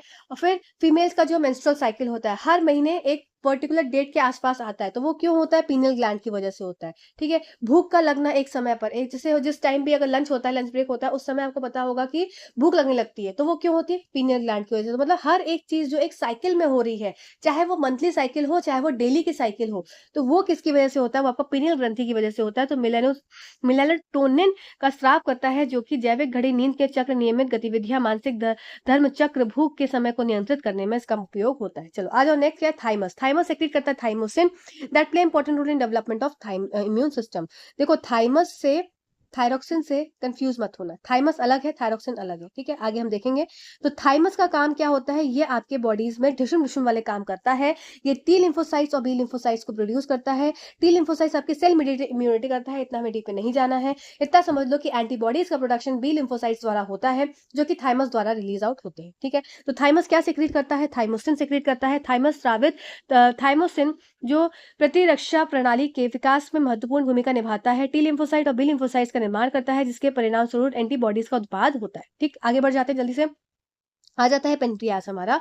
अग्नाशय। अग्नाशय एक मिश्रित ग्रंथि है, वेरी इंपॉर्टेंट है, वेरी इंपॉर्टेंट कि अग्नाशय क्या है? आपकी एक मिश्रित ग्रंथि है, कंपोजिट ग्लैंड है, जो कि हेट्रोक्राइन होती है नेचर में। ये एक्सोक्राइन और एंडोक्राइन दोनों होती है। तो ऐसी कौन सी ग्रंथि है जो कि एक्सोक्राइन और एंडोक्राइन दोनों है? वो आपकी पेनक्रियाज है। ये आपका डाइजेशन में आपकी क्या बन जाती है? एक्सोक्राइन नेचर की बन जाती है।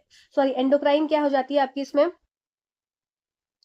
एंडोक्राइन तो आपका हार्मोन रिलीज करेगा, और एक्सोक्राइन हो जाती है आपके डाइजेशन के समय, जो कि आपका 116 वाला पॉइंट है कि pancreas as a exocrine gland as it secrete pancreatic juice that help in digestion, ठीक है। 116 वाला पॉइंट पहले देखेंगे कि अग्नाशय एक बहिस्रावी ग्रंथि है, क्योंकि यह अग्नाशय रस स्रावित करता है, जो पाचन में मदद करता है, ठीक। चलो आगे बढ़ते हैं। क्या 115 पॉइंट कि एज एंडोक्राइन ग्लैंड, जो आपका पेनक्रियाज है एज ए एंडोक्राइन ग्लैंड क्या करेगा? ये सेक्रेट करते हैं क्या? Consist of islet of Langerhans. तो देखो इसका काम क्या होता है? इसका काम होता है ग्लूकोज लेवल को नियंत्रित करना। अब ग्लूकोज लेवल को नियंत्रित कैसे करता है? या तो ग्लूकोज लेवल को बढ़ाएगा या ग्लूकोज लेवल को कम करेगा। अब इसमें क्या होते हैं? इनके पास क्या होते हैं? अल्फा और बीटा सेल्स होते हैं। तो इसके पास कंसिस्ट होता है, इसके पास होता है islets of Langerhans that has two types of cells, alpha and beta cells. तो अल्फा सेल सिक्रीट करते हैं ग्लूकागॉन, और बीटा सेल सिक्रीट करते हैं क्या? बीटा सेल सिक्रीट करते हैं इंसुलिन। तो इंसुलिन क्या करता है? ब्लड शुगर लेवल को कम कर देता है, ठीक है। और अल्फा सेल्स क्या करते हैं? ब्लड शुगर लेवल को बढ़ा देते हैं, ठीक। इतना याद रहेगा। चलो 115 पॉइंट को हिंदी में देख लेते हैं। अग्नाशय एक मिश्रित ग्रंथि है, अर्थात यह प्रकृति में हाइड्रो सॉरी एंडोक्राइन है, अंतःस्रावी और बहिस्रावी दोनों के रूप में कार्य करती है। अंतःस्रावी ग्रंथि के रूप में यह लैंगरहेंस के आइलेट से बनी होती है, जिसमें दो प्रकार की कोशिकाएं होती हैं, अल्फा कोशिका और बीटा कोशिका। अल्फा कोशिका ग्लूकागॉन का स्राव करती है, यह रक्त शर्करा के स्तर को बढ़ाती है। बीटा कोशिका इंसुलिन का स्राव करती है, यह रक्त शर्करा के स्तर को कम करती है, ठीक है। थोड़ा सा ऊपर नीचे हो जाता है ना टाइपिंग में, थोड़ा सा इतना थोड़ा सा कॉम्प्रोमाइज कर लिया करो। मैं अकेले ही हूँ सब कुछ करने के लिए, टाइपिंग से लेके एडिटिंग से लेके अपलोडिंग तक, तो थोड़ा सा हो जाता है कभी कभी चीजें, कभी कभी क्या रही जाती है एक समय थोड़ी चीजें, इतना थोड़ा सा कॉम्प्रोमाइज आप सब कर सकते हैं, है ना। चलो, thyroid gland is the largest gland and it's spread around the trachea. तो थायराइड, अभी तक हमने क्या ऊपर थाइमो, देख लो इसमें कंफ्यूज मत होना, हो जाते हैं लोग कंफ्यूज। थायराइड और थाइमस में, थाइमस अलग चीज है, थाइमोसिन रिलीज करती है, जो कि बी और टी लिम्फोसाइट्स वाला काम करते हैं, ठीक है। और यहाँ पर हम बात कर रहे हैं थायराइड ग्लैंड की, थायराइड ग्लैंड, ठीक है। तो थायराइड ग्लैंड सबसे बड़ी ग्रंथि है, यह श्वास नली के आसपास मौजूद होती है। थायराइड थायरोक्सिन और थायरोकैल्सिटोनिन के हार्मोन का स्राव करती है। तो थायराइड लार्जेस्ट ग्लैंड है, थायरोक्सिन और थायरोकैल्सिटोनिन हार्मोन को सेक्रेट करती है, ठीक है। फंक्शन ऑफ थायरोक्सिन हार्मोन क्या हो जाएगा? पहला इंपॉर्टेंट चीज ये कि it helps in mental development, physical development. जितने तरह के डेवलपमेंट अब हो सकते हैं, आओ देखो कौन कौन से डेवलपमेंट, मतलब एक मानसिक रूप से डेवलपमेंट चाहिए, एक फिजिकल रूप से डेवलपमेंट चाहिए, है ना। तो ये काम कौन कर रहा है? थायरोक्सिन कर रहा है, ठीक। चलो आगे देखते हैं क्या, फिर सेक्सुअल डेवलपमेंट भी चाहिए, है ना। तो यहाँ पर सेक्सुअल डेवलपमेंट भी हो गया, फिर बेसल मेटाबॉलिक रेट भी मेंटेन होना चाहिए, बीएमआर भी मेंटेन होना चाहिए। तो सारी मेंटेनेंस वाली चीजें हैं, डेवलप करा रहा है हर चीज। इंक्रीज और decrease the heart rate, heart rate में क्या एकदम से तेजी आना और डिक्रीज होना, ब्रीथिंग रेट को कंट्रोल करना, ब्लड प्रेशर को कंट्रोल करना। तो हर चीज जो कि एक अच्छा इंडिविजुअल बनाती है, अच्छी ग्रोथ, अच्छा मेंटल ग्रोथ, ठीक है, अच्छी बीएमआर, इतना करते हैं ना हम लोग, दौड़ भाग करते हैं कि हमारा बीएमआर एकदम कंट्रोल रहे, अच्छा हार्ट रेट, अच्छा ब्रीथिंग रेट, अच्छा ब्लड प्रेशर, तो ये सारा काम कौन करता है आपका, ये सारा काम कौन करता है, थायरोक्सिन हार्मोन करता है, ठीक है। और थायरोक्सिन में देखो मैंने क्या बोला आपको, इससे कंफ्यूज मत, थायराइड ग्लैंड दो हार्मोन रिलीज कर रहा है, एक थायरोक्सिन और दूसरा कैल्सिटोनिन, थायरोकैल्सिटोनिन, ठीक है। तो थायरोक्सिन का काम ये सब है, कैल्सिटोनिन का काम कुछ कैल्शियम से रिलेटेड है, नाम से क्लियर हो रहा है, ठीक है। तो आओ देख लेते हैं क्या है इसका काम। नेक्स्ट है thyrocalcitonin, it regulates the calcium metabolism, simple है, याद कर लो सकते हैं आसानी से, है ना। कि थायरोकैल्सिटोनिन का कार्य है कैल्शियम चयापचय को नियंत्रित करना। चलो आगे नेक्स्ट देख लेते हैं क्या, पैराथायरॉइड ग्लैंड। तो पैराथायरॉइड ग्लैंड क्या सिक्रीट करती है, पैराथ hormone that regulates the calcium and phosphorus metabolism. Parathyroid से थायराइड से कंफ्यूज मत होना, अलग है दोनों। पैराथायरॉइड का काम क्या है, कैल्शियम और फास्फोरस को दोनों को रेगुलेट करना, और इसमें थायरोकैल्सिटोनिन का काम था सिर्फ कैल्शियम को रेगुलेट करना।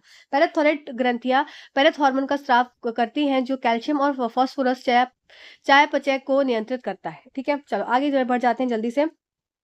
121वां पॉइंट है हमारा, एड्रिनल सेक्रीट्स द इमरजेंसी हार्मोन, ठीक है। जो हमको एकदम से डर लगता है एग्जाम से पहले, या एकदम से कुछ जैसे गाय ने दौड़ा लिया, भैंस ने दौड़ा लिया, कुत्ते ने दौड़ा लिया, तो उस समय हमारा एड्रिनल ग्लैंड एक्टिव हो जाता है। और ये एड्रिनल ग्लैंड कहाँ होता है, इसका लोकेशन यहाँ पे मैंने नहीं लिखा है, आप अपने पॉइंट्स को लिख लेना। ये आपका किडनी के इधर इस साइड में प्रेजेंट होता है, मतलब किडनी के ऊपर की तरफ एड्रिनल ग्लैंड आपकी प्रेजेंट होती है, किडनी के पास होती है प्रेजेंट, किडनी के ऊपर ही होती है जस्ट। तो एड्रिनल ग्लैंड सेक्रेट करता है emergency hormone, fear fight and flight, जब भी कोई इमरजेंसी होती है, कुछ स्ट्रेस वाली सिचुएशन होती है, स्ट्रेस एंड स्टॉर्म वाली कंडीशन होती है, तो एड्रिनल ग्लैंड सेक्रेट करता है emergency hormones, fear fight and flight, that is adrenaline and non adrenaline. तो ये दो हार्मोन्स कौन से हो गए, एड्रेनलिन और नॉन एड्रेनलिन। एफिनेफ्रिन या नॉन एफिनेफ्रिन दूसरा इसका नाम होता है, ठीक है।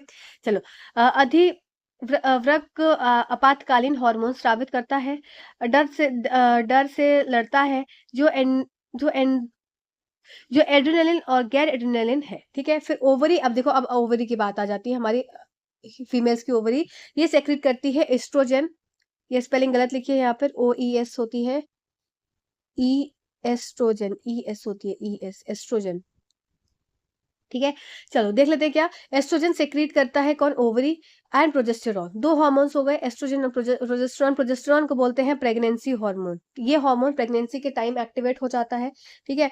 चलो अब यहाँ पर ना कुछ इंपॉर्टेंट बिंदु हैं जो मैं आपको मार्क करवाऊंगी और आपको उसको याद करना है एज सच। पहला तो देख लो ये कि अंडाशय एंड्रोजन और प्रोजेस्टेरॉन का स्राव करता है, ठीक है, याद हो गया। ओवरी ओवरी एस्ट्रोजन और प्रोजेस्टेरॉन को स्राव करती है। दूसरा पॉइंट क्या है कि ओवरिन फॉलिकल फॉर्म्स एंड्रोजन, तो ये एग्जाम में पूछा जाता है कि एंड्रोजन कौन बनाता है, अगर लेवल को हाई करना होता है ना तो इस तरीके से करना होता है। तो ओवरिन फॉलिकल जो करती है क्या, एंड्रोजन को सेक्रेट करती है, and it is responsible for primary sexual characteristics as well as secondary sexual characteristics and enlargement of memory gland, ठीक है। तो सारे फीमेल के कैरेक्टरिस्टिक्स जो एक फीमेल में होने चाहिए, चाहे प्राइमरी सेक्सुअल कैरेक्टरिस्टिक्स हो, सेकेंडरी सेक्सुअल कैरेक्टरिस्टिक्स हो, चाहे एनलार्जमेंट ऑफ मेमोरी ग्लैंड हो, ये सब कौन करता है, ये एस्ट्रोजन करता है। और एस्ट्रोजन किसके द्वारा करता है, ओवरी जब इसको रिलीज करती है एस्ट्रोजन को, तब ये काम करता है, ठीक है। चलो अभी देख लेते हैं हिंदी में। डिंब ग्रंथि कूप एंड्रोजन बनाता है, जो यह प्राथमिक यौन विशेषताओं के साथ साथ माध्यमिक यौन विशेषताओं और स्तन ग्रंथियों का विस्तार करने के लिए जिम्मेदार होता है। चलो नेक्स्ट देख लेते हैं क्या, कॉर्पस ल्यूटियम। अभी हमने क्या देखा था, ओवेरियन फॉलिकल का इंपॉर्टेंस देखा था, अब हम देख रहे हैं कॉर्पस ल्यूटियम का इंपॉर्टेंस, फिर हम देखेंगे लेडिक सेल्स या इंटरस्टिशियल सेल्स का इंपॉर्टेंस। तो ये तीन वर्ड्स को ना अपने दिमाग में भर लो, अच्छे से याद कर लो। ओवेरियन फॉलिकल क्या बनाता है, एस्ट्रोजन बनाता है। कॉर्पस ल्यूटियम क्या बनाएगा, प्रोजेस्टेरॉन बनाएगा। लीडिक सेल या इंटरस्टिशियल सेल्स क्या बनाएंगे, आपके टेस्टोस्टेरोन बनाएंगे, ठीक है। तीन चीज याद हो गई, ओवेरियन फॉलिकल, एस्ट्रोजन, ठीक है, corpus luteum, progesterone, Leydig cells या इंटरस्टिशियल सेल्स, टेस्टोस्टेरोन, ठीक। अब देखो ये प्रोजेस्टेरॉन रिलीज करता है hormone corpus luteum, this is pregnancy hormone as it involves in thickening of uterus wall and development of memory lobes, ठीक है। देखो देखो क्या है, यूट्रस की वॉल थिक हो जाती है, तभी बच्चा उसमें अच्छे से प्रॉपर क्या होता है, डेवलप होता है। फिर वापस से लेबर के टाइम क्या होता है, बच्चा रिलीज आउट होता है। तो ये सारा काम क्या करता है, प्रोजेस्टेरॉन करता है, इसलिए इसको प्रेगनेंसी हार्मोन ही बोला जाता है, ऐसे जनरली रिलीज नहीं होता ये, ठीक। नेक्स्ट, कॉर्पस ल्यूटियम प्रोजेस्टेरॉन बनाता है, यह गर्भावस्था का हार्मोन है, क्योंकि यह गर्भाशय की दीवार को मोटा करने में और स्तन लोब को का विकास करने में, मतलब कि मेमोरी लोब्स को बनाता है, जिसमें कि मिल्क का सेक्रेशन हो सके जब बच्चा पैदा हो जाए, ठीक है। चलो अब बात कर लेते हैं क्या, Leydig cells and interstitial cells form the testosterone that results in primary characteristics as sperm production, ठीक है। तो प्राइमरी कैरेक्टरिस्टिक्स में क्या हो जाएंगे, फीमेल में भी जैसे आपके हो जाएंगे आपके एग का प्रोडक्शन होना, ठीक है, मेंस्ट्रुअल साइकिल को रेगुलेट करना, तो ये सब आपका ओवरिन फॉलिकल के एस्ट्रोजन द्वारा हो रहा था।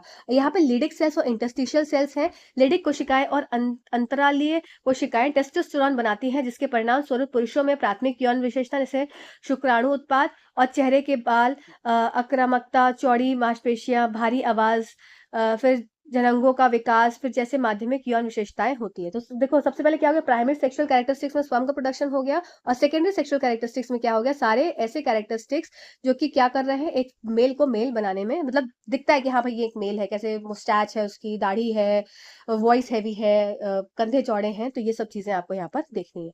ठीक है। और इसी के साथ आपका क्लास 10th एनसीईआरटी की बायोलॉजी आपकी फिनिश होती है। ठीक है। और आपको ये सेशन कैसा लगा आप मुझे ज़रूर बताइएगा, और हेल्प मिल रही है ये तो आप मुझे बताते ही हैं, और थैंक यू सो मच। आप सब लोग को वीडियोस अच्छे लगते हैं। मैं इसकी पीडीएफ आपको दे दूंगी एक दिन बाद, मतलब एक दिन शाम तक दे दूंगी इसकी, जब आपका वीडियो अपलोड हो जाएगा, क्योंकि थोड़ा बहुत जो रह जाता है उसको मैं चेक करती हूँ, कोशिश करती हूँ कि चेक कर लूँ, पर थोड़ा काम ज़्यादा हो जाता है तो चीज़ें थोड़ा टाइम लग जाता है थोड़ा सा, तो उतना आप, मुझे पता है कि आप सब मेरे दोस्त हैं, आप सब मेरे इतना कॉपरेशन करते हैं, and thank you so much watching this video. Thank you.